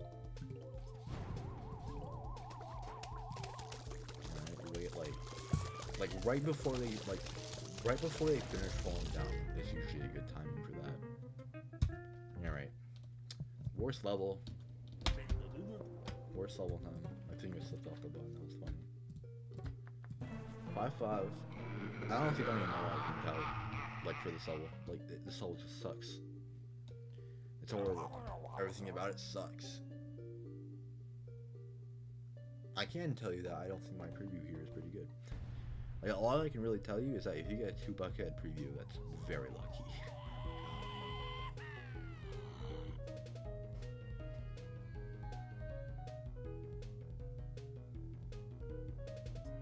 This level is just so bad. Because of this shit. Like, where's the jumper? There it is.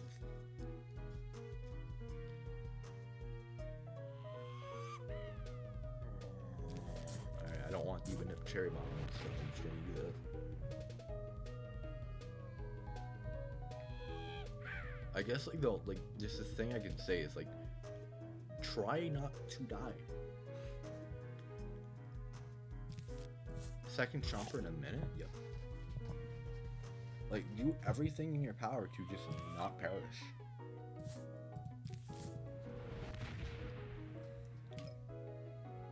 Normally you don't have double the amount of cherry bombs, you have chompers. It's not exactly normal.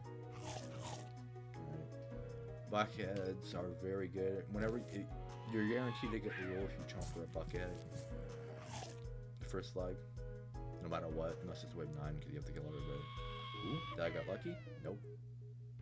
I'm just gonna do this. Pumpkin. That's wave 7, this is 8. Do I get a bucket? Maybe. Nice. Make sure you don't accidentally kill your things. I'm gonna be safe, make sure the pumpkin doesn't just die. Ooh. Nice, nice. Alright. Honestly, I really like this start. It's not the fastest thing ever, but, I mean, look at my cherry bombs, man. Who couldn't like this start? I'm gonna save my chompers. I'm also just gonna pre-punch a chomper here because I'm scared. Okay, I'm guaranteed the roll. Nice. Right there. Top row exists, but don't worry, I have 4 cherry bombs. I roll? No, I'm gonna fucking cherry. Get everything out of there. Also, stop demonizing those guys. Alright, that's the rule, guaranteed. I'm gonna pumpkin here, make sure I don't die. Cherry. Pumpkin that.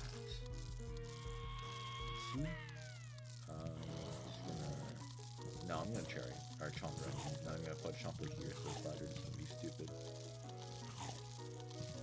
Salted chomper is So cherry here. Okay. Running out of cherries, but we are going really fast. So that's usually a sign of terror more than anything. Okay, killing this bucket should get the roll. Yep, we're at like wave 18 somehow. It's like all of them are at like wave 19 now. Stop. That's like all of you. Okay.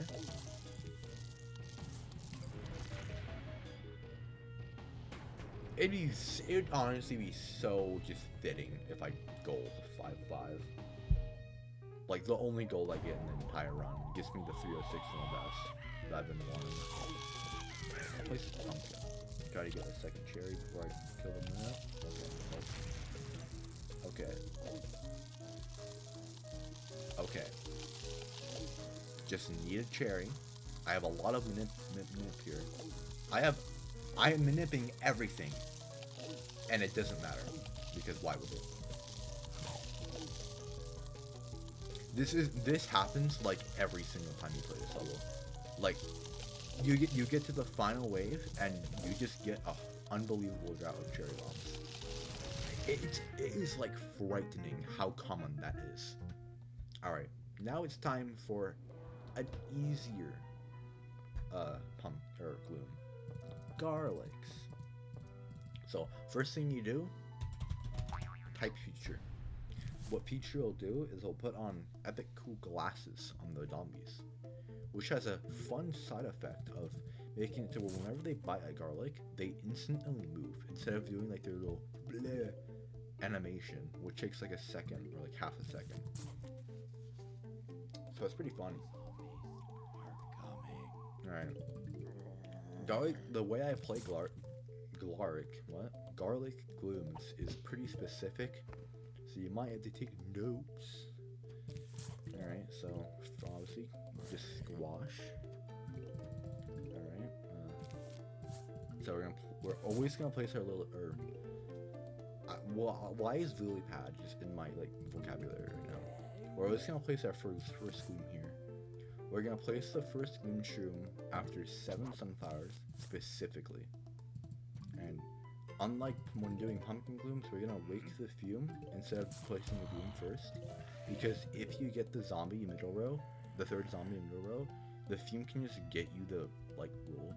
Like you can place a lily pad and it'll just get you the roll. You can place a flower pot and it'll just get you the roll. Or you can get lucky and get passed along. Alright, so wave 4. It's fine. If wave 4 is a conehead, you should always squash. So we get garlics on the sides here. Alright, so wave 5 conehead. Yep, squash. If it's wave 4 or wave 5 conehead, always squash. Preferably you want to have used squash by wave 5, because then it will be back for wave 8. And if you used it wave 4, it would have even been back for wave 7 if it's a cone. But I mean, look, it isn't. Alright, I'm gonna place like a pad or flower pot. Alright. This is wave 7. We're at wave 8. I'm going to squash. And then we're going to do this doom. Calm 9. This might seem really scary, but it's not. You might think like, oh god, isn't this gloom gonna be in danger if you can't stall anything in calm 9?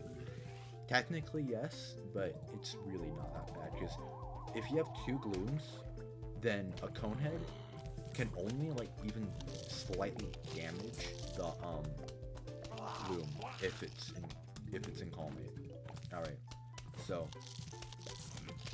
you should only squash this catapult zombie if it's in a row with only 1 fume or 1 gloom hitting it. So right there it was only, so basically if it spawns row 3 or row 4, just let it do the damage. And then we get our second gloom here. Yeah, set up fumes here and here, because eventually we're gonna get 3 gloom stuff, which will fully protect this middle gloom. But the side glooms are still going to be in danger if you don't have any fumes. So, basically just save squash for any catapults that spawn on the sides, specifically the sides. This way, also obviously make sure you get those ember spots. Even I always forget, but like it is such an important thing. This is a perfect squash. That's wave 17, so one more wave. All right.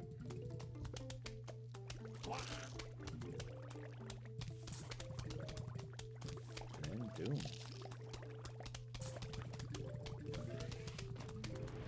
Damn. Am I gonna gold? Am I gonna gold? That's funny.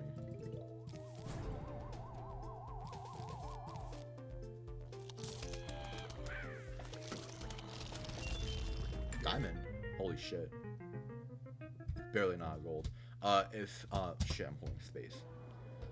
I could buy roof cleaners if I wanted to. Like, barely. I mean, barely not. But, like, if I wanted to, I could buy roof cleaners. Alright, Garlic-glooms again. Top level runners, Pumpkin Gloom here, but that's not. I don't recommend Pumpkin Gloom 5.7 until like 327 or 326 at least.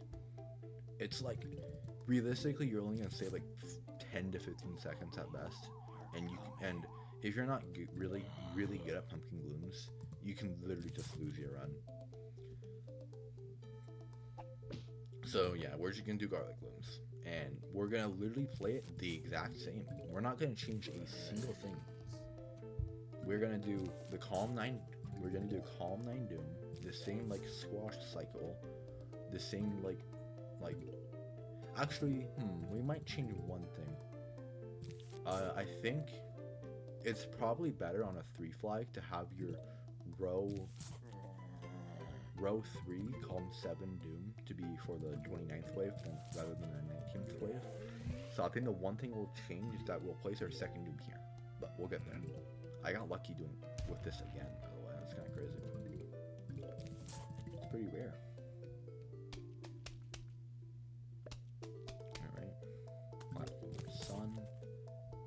It's not a conehead.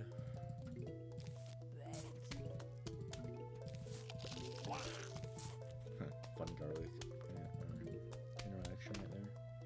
Now, yep, nice squash. Even got the middle row pot. I'll probably die later on. Don't know why I'm getting excited. Beautiful spawns, man. Beautiful. Crisp.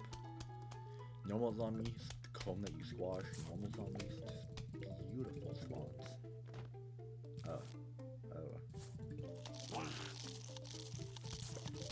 You gotta be careful of this right here. This guy will be fine, but it's a little scary. I'm actually just not gonna squash here. I could, but it's like, I don't know. It wouldn't have saved much time. And, I mean, it's just like 50 extra sun, basically. Okay, so now I am actually kind of scared of this really dying. I'm a little more scared. Please give me more sun. Oh god, it's dead. Okay, I need a fume. Badly. In that row. This gloom is barely hanging on. Oh nice, no that's dying. Alright. Yeah. Glooms are hectic. Like, even like a seemingly simple strat like Garlic-glooms can be super nerve-wracking at sometimes. At some points. Gonna get the Doom down there. Alright. Gotta get this third Doom down, but this is fucking dude in the way, so we're gonna get more fumes down. Should always get fumes down. Like, always like make sure you're getting the fumes. Like column 5 works basically just as well as column 6. I actually forgot to mention this. When you're doing pumpkin glooms, if you plant a column 5 fume-shroom in a row with a pumpkin gloom, the fume will not reach. So beware of that. Make sure you aren't just make sure you aren't accidentally just wasting 175 stuff. That gloom dying is annoying. That's more annoying. Okay, this is going swimmingly. No stress in here. I'm using this guy because this zombie is a lot slower than him. That's why. No stressful things happening here. Just get this gloom back before anything bad spawns here, and we're fine. Also, this guy is getting away with it.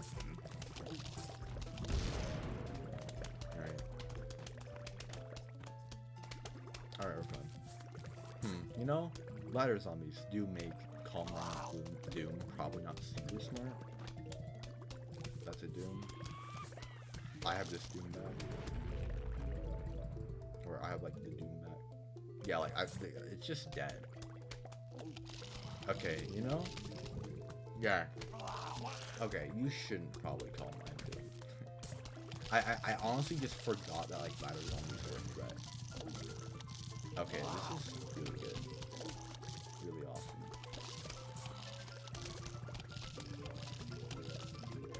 This is a really good example of how you should be playing this level. Yep. Like, you should be threatening death at every moment on this level. Yep. You're alive, right? Yeah. Yeah.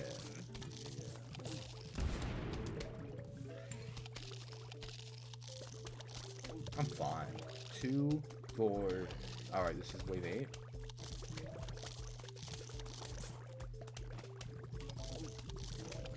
There's the roll. This is wave 9.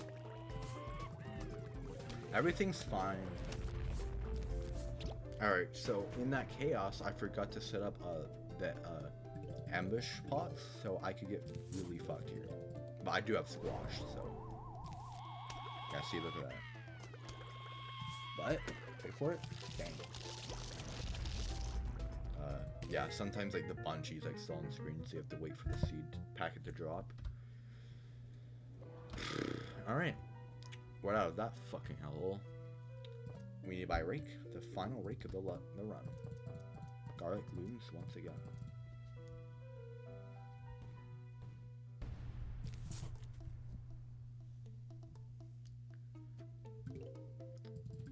This has been going great.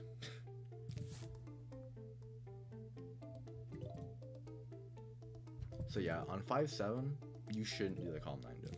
I've never done 5-7. I haven't done 5-7 Garlic-glooms in like a year, and that calm 9 doom is a super recent addition to 5-6 Garlic-glooms. So I just like didn't think of the repercussions if you did it there. So like that's just completely my fault. Do not do that. Do not. Also, you know, it's probably a little late to mention this, but the first zombie doesn't like count towards the like the row, like the spawning rules, I guess. Like how like since this guy spawned in row 2, he's the next zombie's unlikely to spawn in that row. That doesn't apply to the first zombie. You know, like you could not make me look bad. I'm just unlucky, I swear. I mean, this is actually lucky. This is not bad RNG at all. This guy is getting away with it, and I'm just gonna let him get away with it. Wait. Oh. Alright. Well, that was complete. Like, I 100% knew that guy was gonna escape, but I just chose not to do with him. Alright, so Garlic-glooms here is actually different because we have to deal with the guard. So we're not gonna do what we did last time. Like no first flag doom. We need the doom for wave for the doom, the guard. English. I'm gonna place my first doom. Wait, this is wave 6. Okay, you can wave 6 squash here.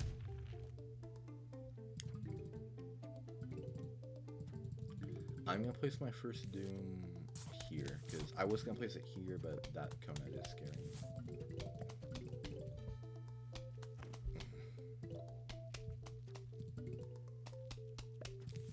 Alright, so instead of dooming wave 9, we're going to squash wave 9. The squash will come back in time. We're gonna squash, and then it will be back for wave 10.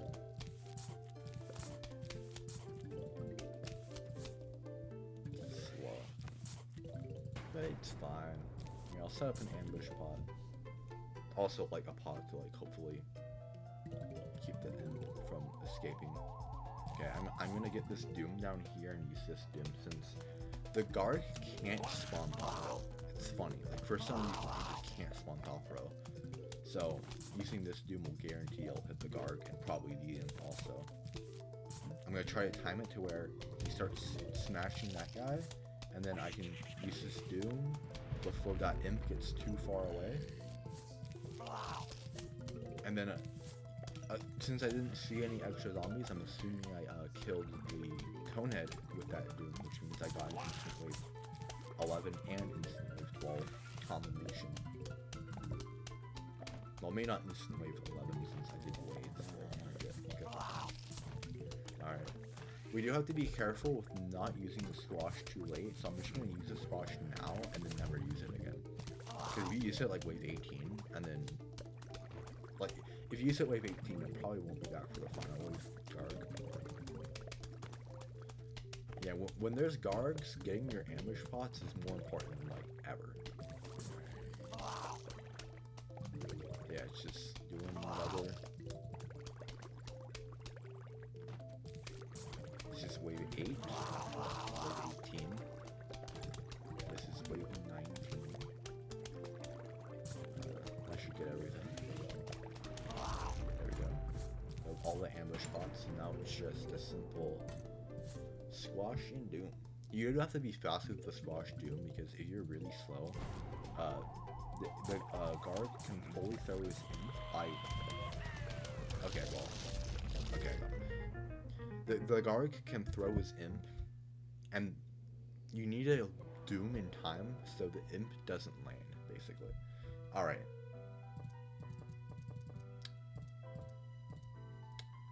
Yeah. No more fun.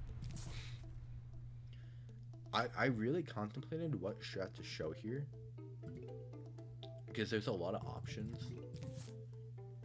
Like, there's Chomper Gloom, but Chomper Gloom is annoying and I don't like it. I mean, I use it on the solo, I don't like it.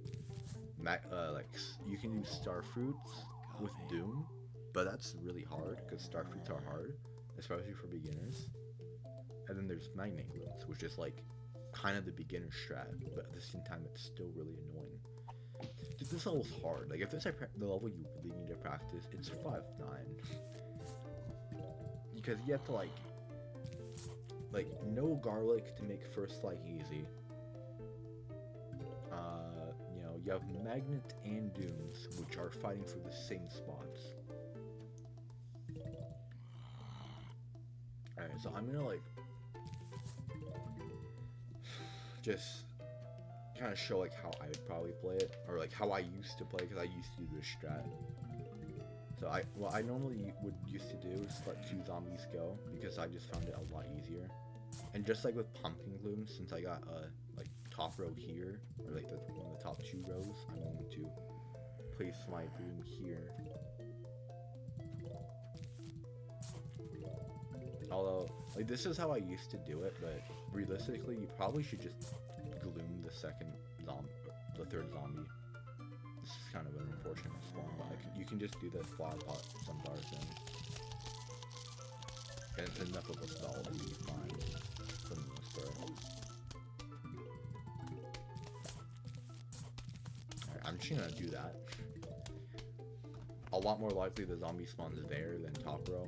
And like by the time it's like wave like 7, I can probably get the Gloom. Second Gloom, so. Oh. Interesting. It's fine, I still get the Gloom. Before this guy escapes, probably.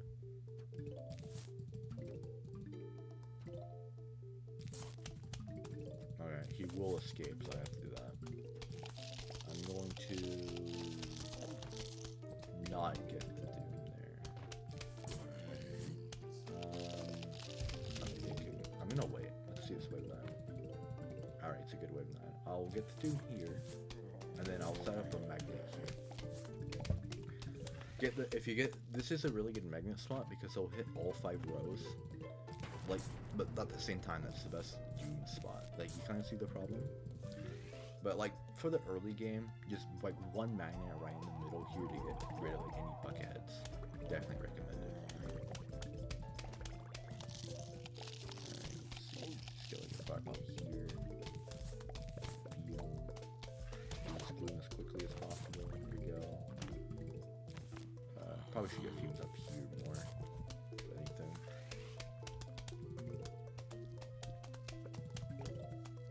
Hopefully we see some buckets. Not buckets, unfortunately.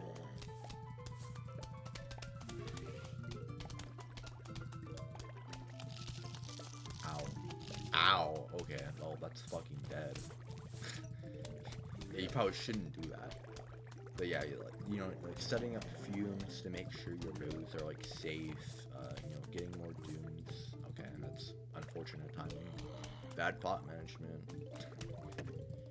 Okay, so this gloom is like very much almost dead, so I'm going to set up a gloom here to hopefully protect it as much as I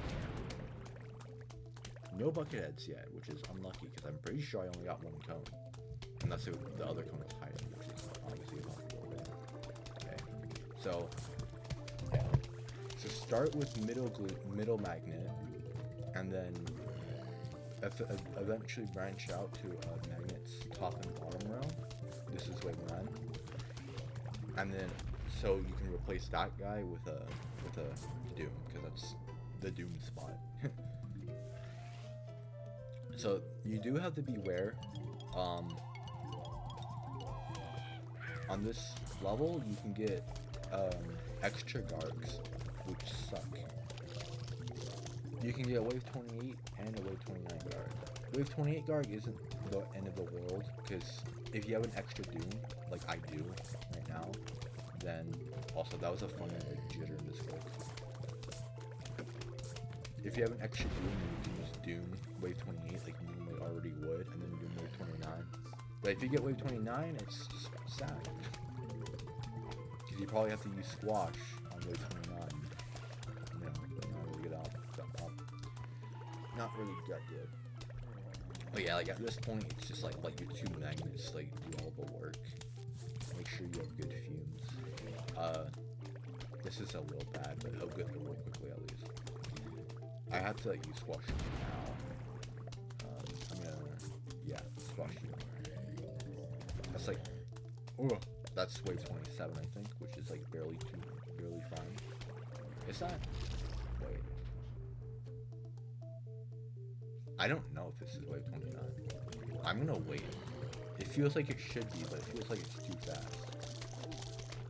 And it was. Well, I wasn't sure, honestly. I really wasn't. I didn't count 10 waypoints. Am I just bad? There must have been a hidden zombie, because I only counted 9, but it felt like it should have been it. So we're gonna wait. We're gonna wait. Last time I just forgot to wait. That's the level. Alright, it's time for the last level. Zomboss. I've made like an hour-long guide on how to do bustless 3-cycle as efficiently as possible here. So instead of doing that, I'm going to explain how to basically get like a 99% guaranteed chance to bust 3-cycle. Now, what are cycles?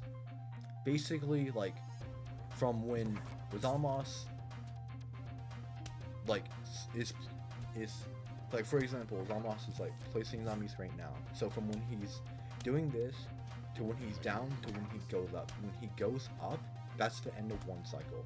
And then the 2nd cycle will begin, and he'll place zombies, go down, and then go up. That's the end of the 2nd cycle. So like those are cycles.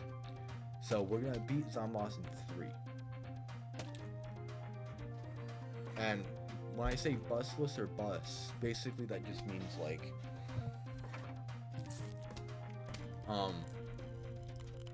do you encounter a bus?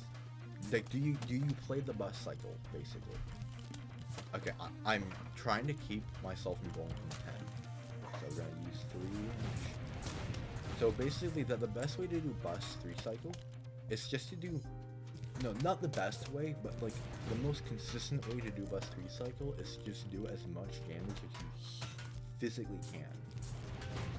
Just like don't care at all about speed. Just do as much damage as possible. But there are some rare cases where you can do too much damage, so you have to be careful. In the first cycle here, be careful not to accidentally deal over 50% damage. 50% on the bar is the P in progress, right down here. Right there, that's 50%. So this is like 30%. Save the fire pot. So basically, bus 3 cycle versus bus 3 cycle. The bus cycle where Zomboss throws a bus is like a minute long, but the bungee cycle, like the one we just saw, you'll see Zomboss comes down very quickly. So basically, what we do is we don't trigger bungees in the first cycle, which causes him to come down quickly again. I'm not really sure what logic about that is, but he just does. And then we get the bungee cycle, which is also fast, and then you kill him, so we never get a 1 cycle. But it's kind of hard, and I wouldn't recommend it for beginners. Make sure you get this. So instead, bus 3 cycle. So you're just doing as much damage as you physically can. Just don't care about speed. Just damage. I really hate that I got a really good bus because I wanted to show like what you should do if you get a bad one. If you get a bus that kills like 6 fire pots, replace all 6 of the fire pots. If you have 4 pots in the belt, instantly place all of them, and then place the next few you get. Normally, I would say never break pot limit. Never go below 3 flower pots unless you're doing bus 3 cycle, in which in this situation you do. Now I've done enough damage to where you can like if you have 3, I'm fine. But if you go below 3, bad. So I've dealt enough damage to where 4 jalapenos nearly kills. Not fully, but it just about gets there. Now, I don't need to do this, but just to show off, when you get to the final, like the final cycle, the 3rd cycle, dig up all your fire pots until you only have 2, because the less fire pots you have,